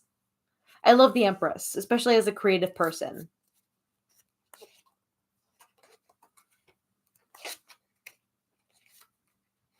I will say the card stock on the Penny Dreadful card deck is a little bit aw, Kenny says I love you very much. Really? Even when I'm doing this mumbo jumbo nonsense as you call it.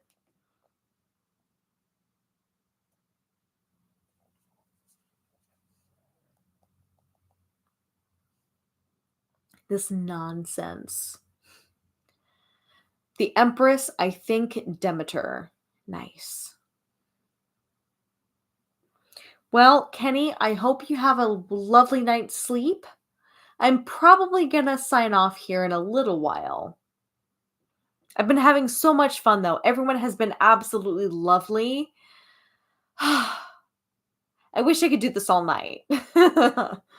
This has gone on a lot longer than I thought it would.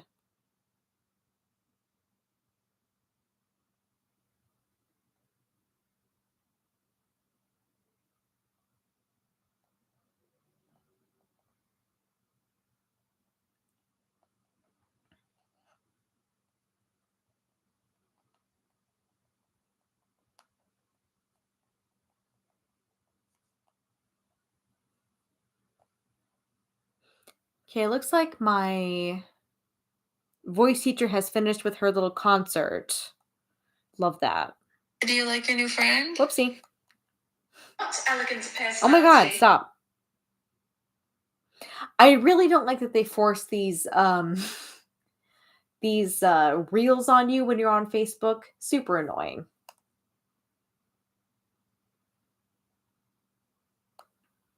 Ugh. Oh my god. People are still praising my song, Goddess in the Glass. That makes me super happy.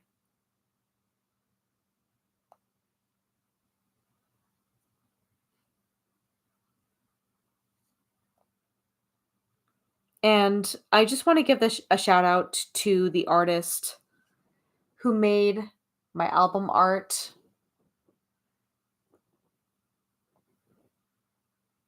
See how much you can see it. Kind of, maybe a little bit. I don't know. But I just want to give a shout out to the artist who did my album art.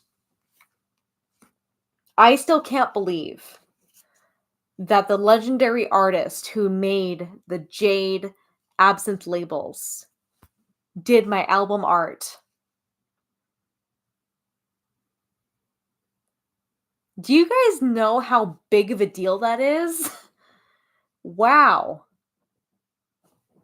Do you sing for a band? I don't. Got an ad while you were singing. Boo. I did turn down the ad frequency. So, if you want me to sing it again, I can. I won't say no. I won't say no.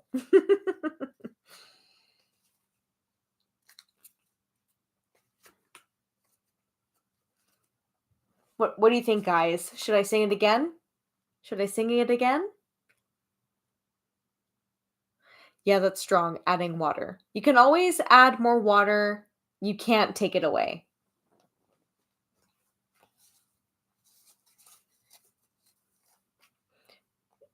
Will you sing for a band? As a guest singer, maybe. I'll think about it.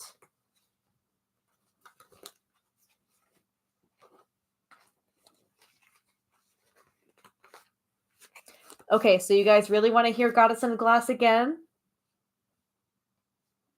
I can turn off ads so that you can hear the whole thing uninterrupted.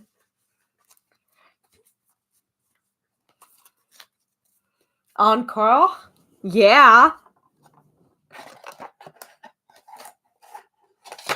Okay, you guys are seeming to vote unanimously to hear Goddess in a Glass again.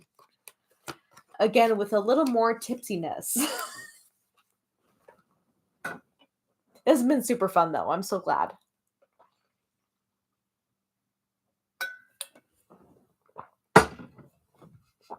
Okay, let me change the ads.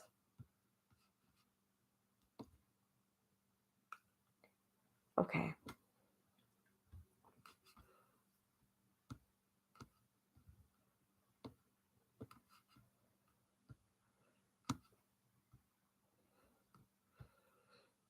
Okay.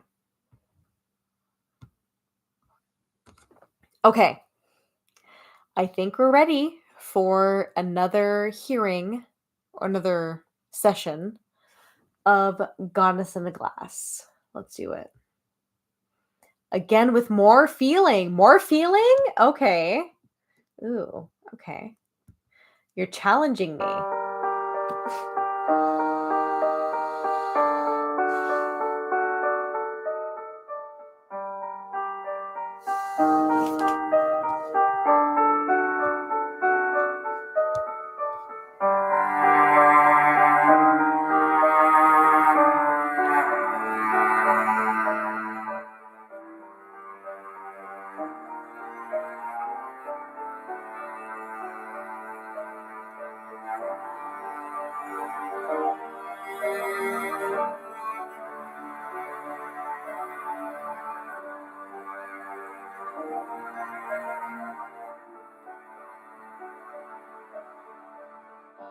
Come, devoted disciple,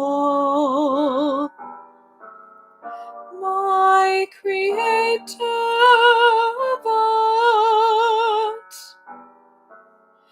Drink my jade beauty, taste inspiration from the peridot depths. The green muse is summoned to give you the greatest gift from the goddess in a glass.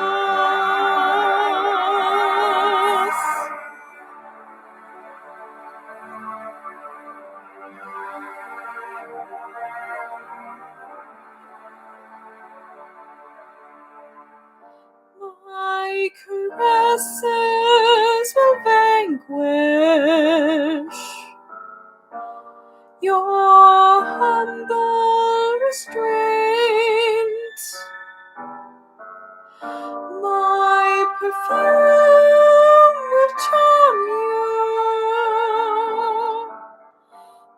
My euphoria will thrill you. From the peridot depths, the green muse is summoned to give you the greatest gift from a goddess in a glass.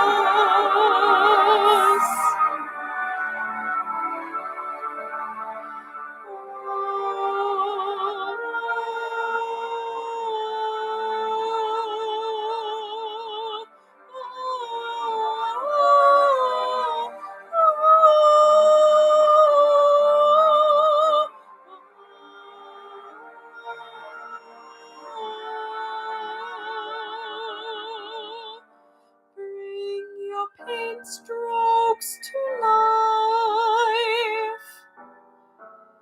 Let your opus sing. Your words will breathe. Opulence shall thrive.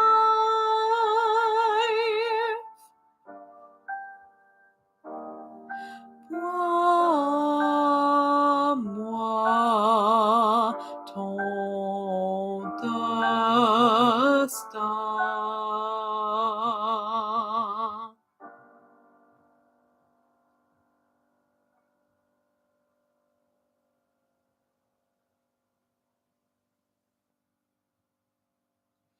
I can't believe you guys had an encore.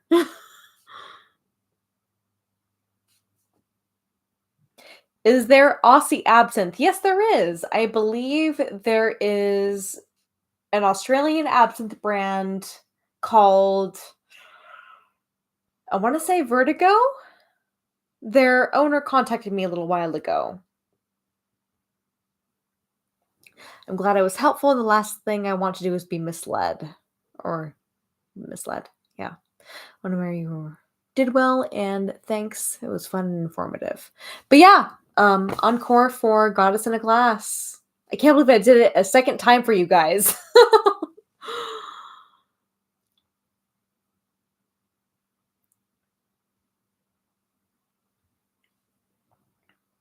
Thank you. Thank you so much. I'm so proud of Goddess in the Glass. It genuinely makes me happy that people loved Goddess in the Glass because I thought that everyone would hate it.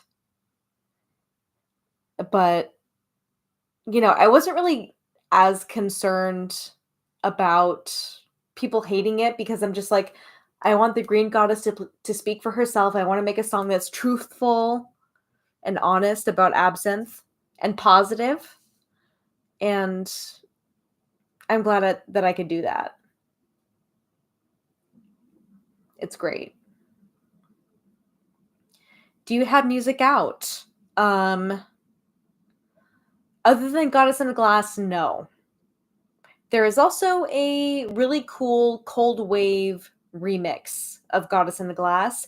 You can buy it on Bandcamp. If you search for Adrienne LeVay, you will find Goddess in the Glass. I also have physical copies if you do want to buy physical copies as well. Like here, let me get it into my stash over here.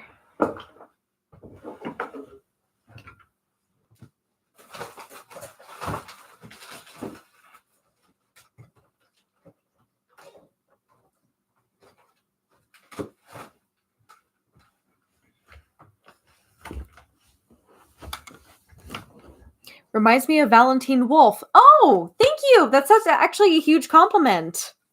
But yeah, I have physical copies of Goddess in the Glass available to buy if you're interested, of course. So not only is it the original single by me and Tim Janssens and everything, but it is also a really cool Cold Wave remix by Male Tears. I would like a physical copy. Great. So if you go to my Bandcamp, you will be able to find it and you will be able to purchase a physical copy of Goddess in a Glass. And I'm proud to say that the artwork was again created by the genius who created the Jade Absinthe labels, which is incredible. I still can't believe it. I still can't believe the artist who made the Jade Absinthe labels made my album art because he believed in my vision. And he and I get along really well. That helps. Uh, but yeah, if you get a signed copy, you will get a personalized little autograph in here for you. So yeah.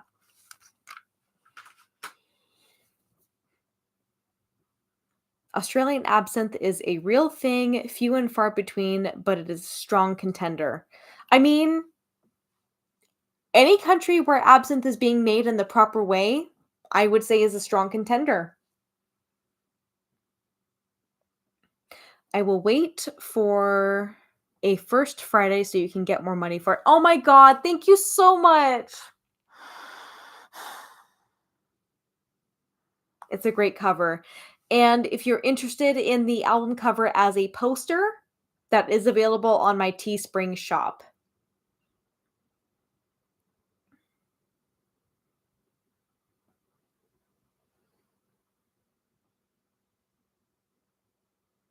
The remix is Chef's Kiss. Thank you!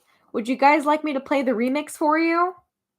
I think it's pretty baller. Kenny has it actually on his workout playlist, which I think is pretty funny. Just a little bit, Let's see. Wait, does mine have an autograph? I need to check. Yes, I personalized everyone's. Every single copy of Goddess in Glass that I have sent out, I have personalized on the inside cover. This is the Male Tears remix of Goddess in Glass.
Oh, thank you. It's actually a robe. Also, that's the end of the remix by Male Tears.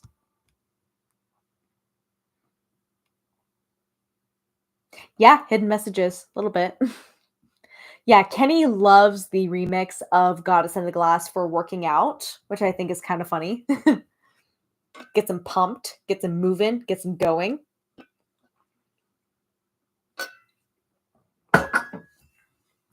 Okay, I'm trying to get the link to the Teespring shop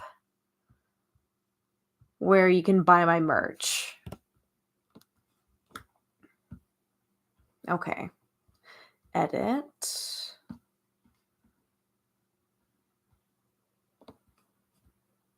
Okay, so at this link that I'm about to post in the chat, you are able to buy t-shirts and posters and stuff for my merch.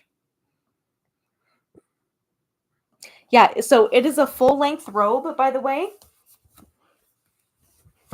So the entire thing goes all the way down to the floor, all the way down to my ankles. And it's really nice. This was made by a shop on Etsy, I believe. Oh, fuck, I can't remember the name. But yes, lovely.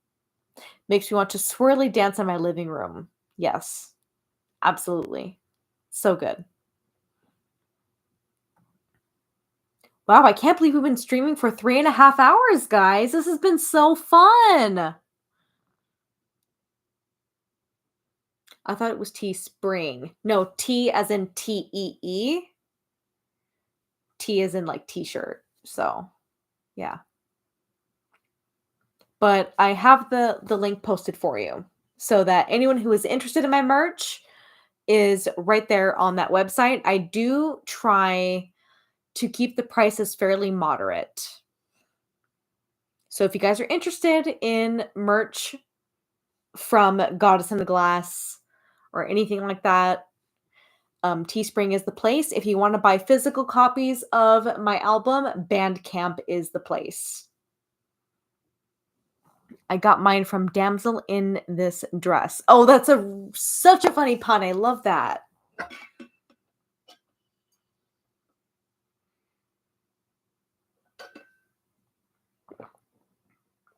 My 1920s inspired velvet wrap the robe thing.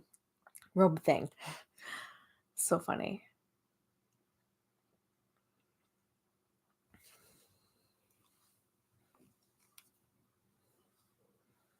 Yeah, I've been really digging the lighter makeup lately. Like, it's just been suiting me a lot better. I feel a little more mature, if that makes sense. I am going to be turning 30 this year. So there's that.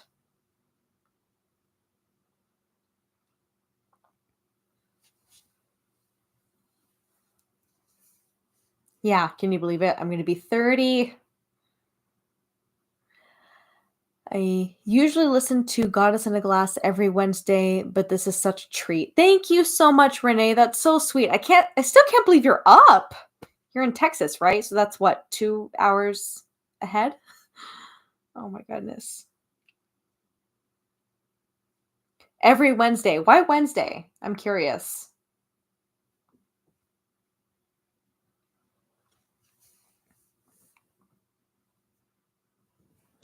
My cat got the zoomies while you were singing. I don't know if that's a good thing or a bad thing. Any music you listen to, I should know about. Alt is a really good band. Let me write that out. So that's one of my favorite modern goth bands. I'm really excited about them. The Awakening is another wonderful goth band that I absolutely love. Trying to think of others. Ego Likeness is another one. Trying to think here. You're also 30 this year, Gnome. Nice. Okay. We're going to be turning 30 this year. Going to be entering our dirty 30s, as they say. Scarlet Leaves is a great, great option. I love Scarlet Leaves. Dark Sanctuary is another great one. Her Despair, great. Visborg, also great. I saw the Mission back in September here in Texas and I cried. Nice. I love it when bands can really evoke that reaction out of you. I'm really hoping that The Awakening will come back to Seattle. I really want to see Ashton Knight live and I want to meet him in person because he and I are friends online and I would love to meet him in person. So that's one thing I really love about social media is that you get to meet your heroes a lot more easily. Like, I know they say don't meet your heroes. They say don't meet your heroes, but meeting Ted Bro in person and having dinner with him last summer, was one of the highlights of my life. I'll be turning 30 for the 20th time. No shame in that. No shame in getting older.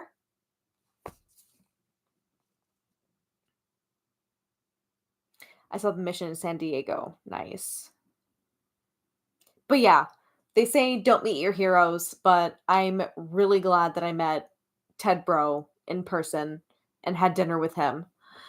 And I got to kiss his cheek because he was a huge influence and a huge help in making Goddess in a Glass happen. He invested money in the production of Goddess in the Glass, and I still can't believe he did that without me even asking him. I told him, I'm saving up the money on my own. Don't worry about it. It's probably going to be a couple months before I fly down to LA to record it. And then all of a sudden, I see money sent to me from PayPal from Ted. And I'm just like, no, you can't do this, Ted. Come on. But he did it. Oh, I've made so many incredible friends on social media. I'm never going to be sorry about that. I met the guy who wrote The Last Unicorn. That is amazing. And Renee says, I was born on a Wednesday, so it's a day I focus on occult studies and such. Plus, there's the conversation we had about the Green Goddess and Lilith. That's amazing. But yeah, meeting Ted Bro in person was such a big deal to me. Like, being able to touch him and spend time with him and have oysters with him and have wonderful cocktails with him. It was such an amazing experience, and I'm never gonna forget that, and I really wanna do it again. Again, when I say that was one of the highlights of my life, I mean it. Like, obviously getting married to the love of my life was a huge part of my life, huge highlight of my life, but meeting Ted Bro and having dinner with him and being able to tell him thank you in person for helping to fund my first single put out to my name was amazing. Yeah. I'm getting a little emotional, guys. I'm so sorry. I I am a happy crier, okay? I'm a happy crier. When I get really happy and really excited, sometimes I just cry because my body doesn't know what to do. This is so sweet what you're talking about. Thank you. Like, I told Ted, like, a couple months before he and I met in person, I told him, "I owe you the biggest kiss on the cheek for you helping to fund my song," and he said that he may be an idiot, but he's no fool. Yeah.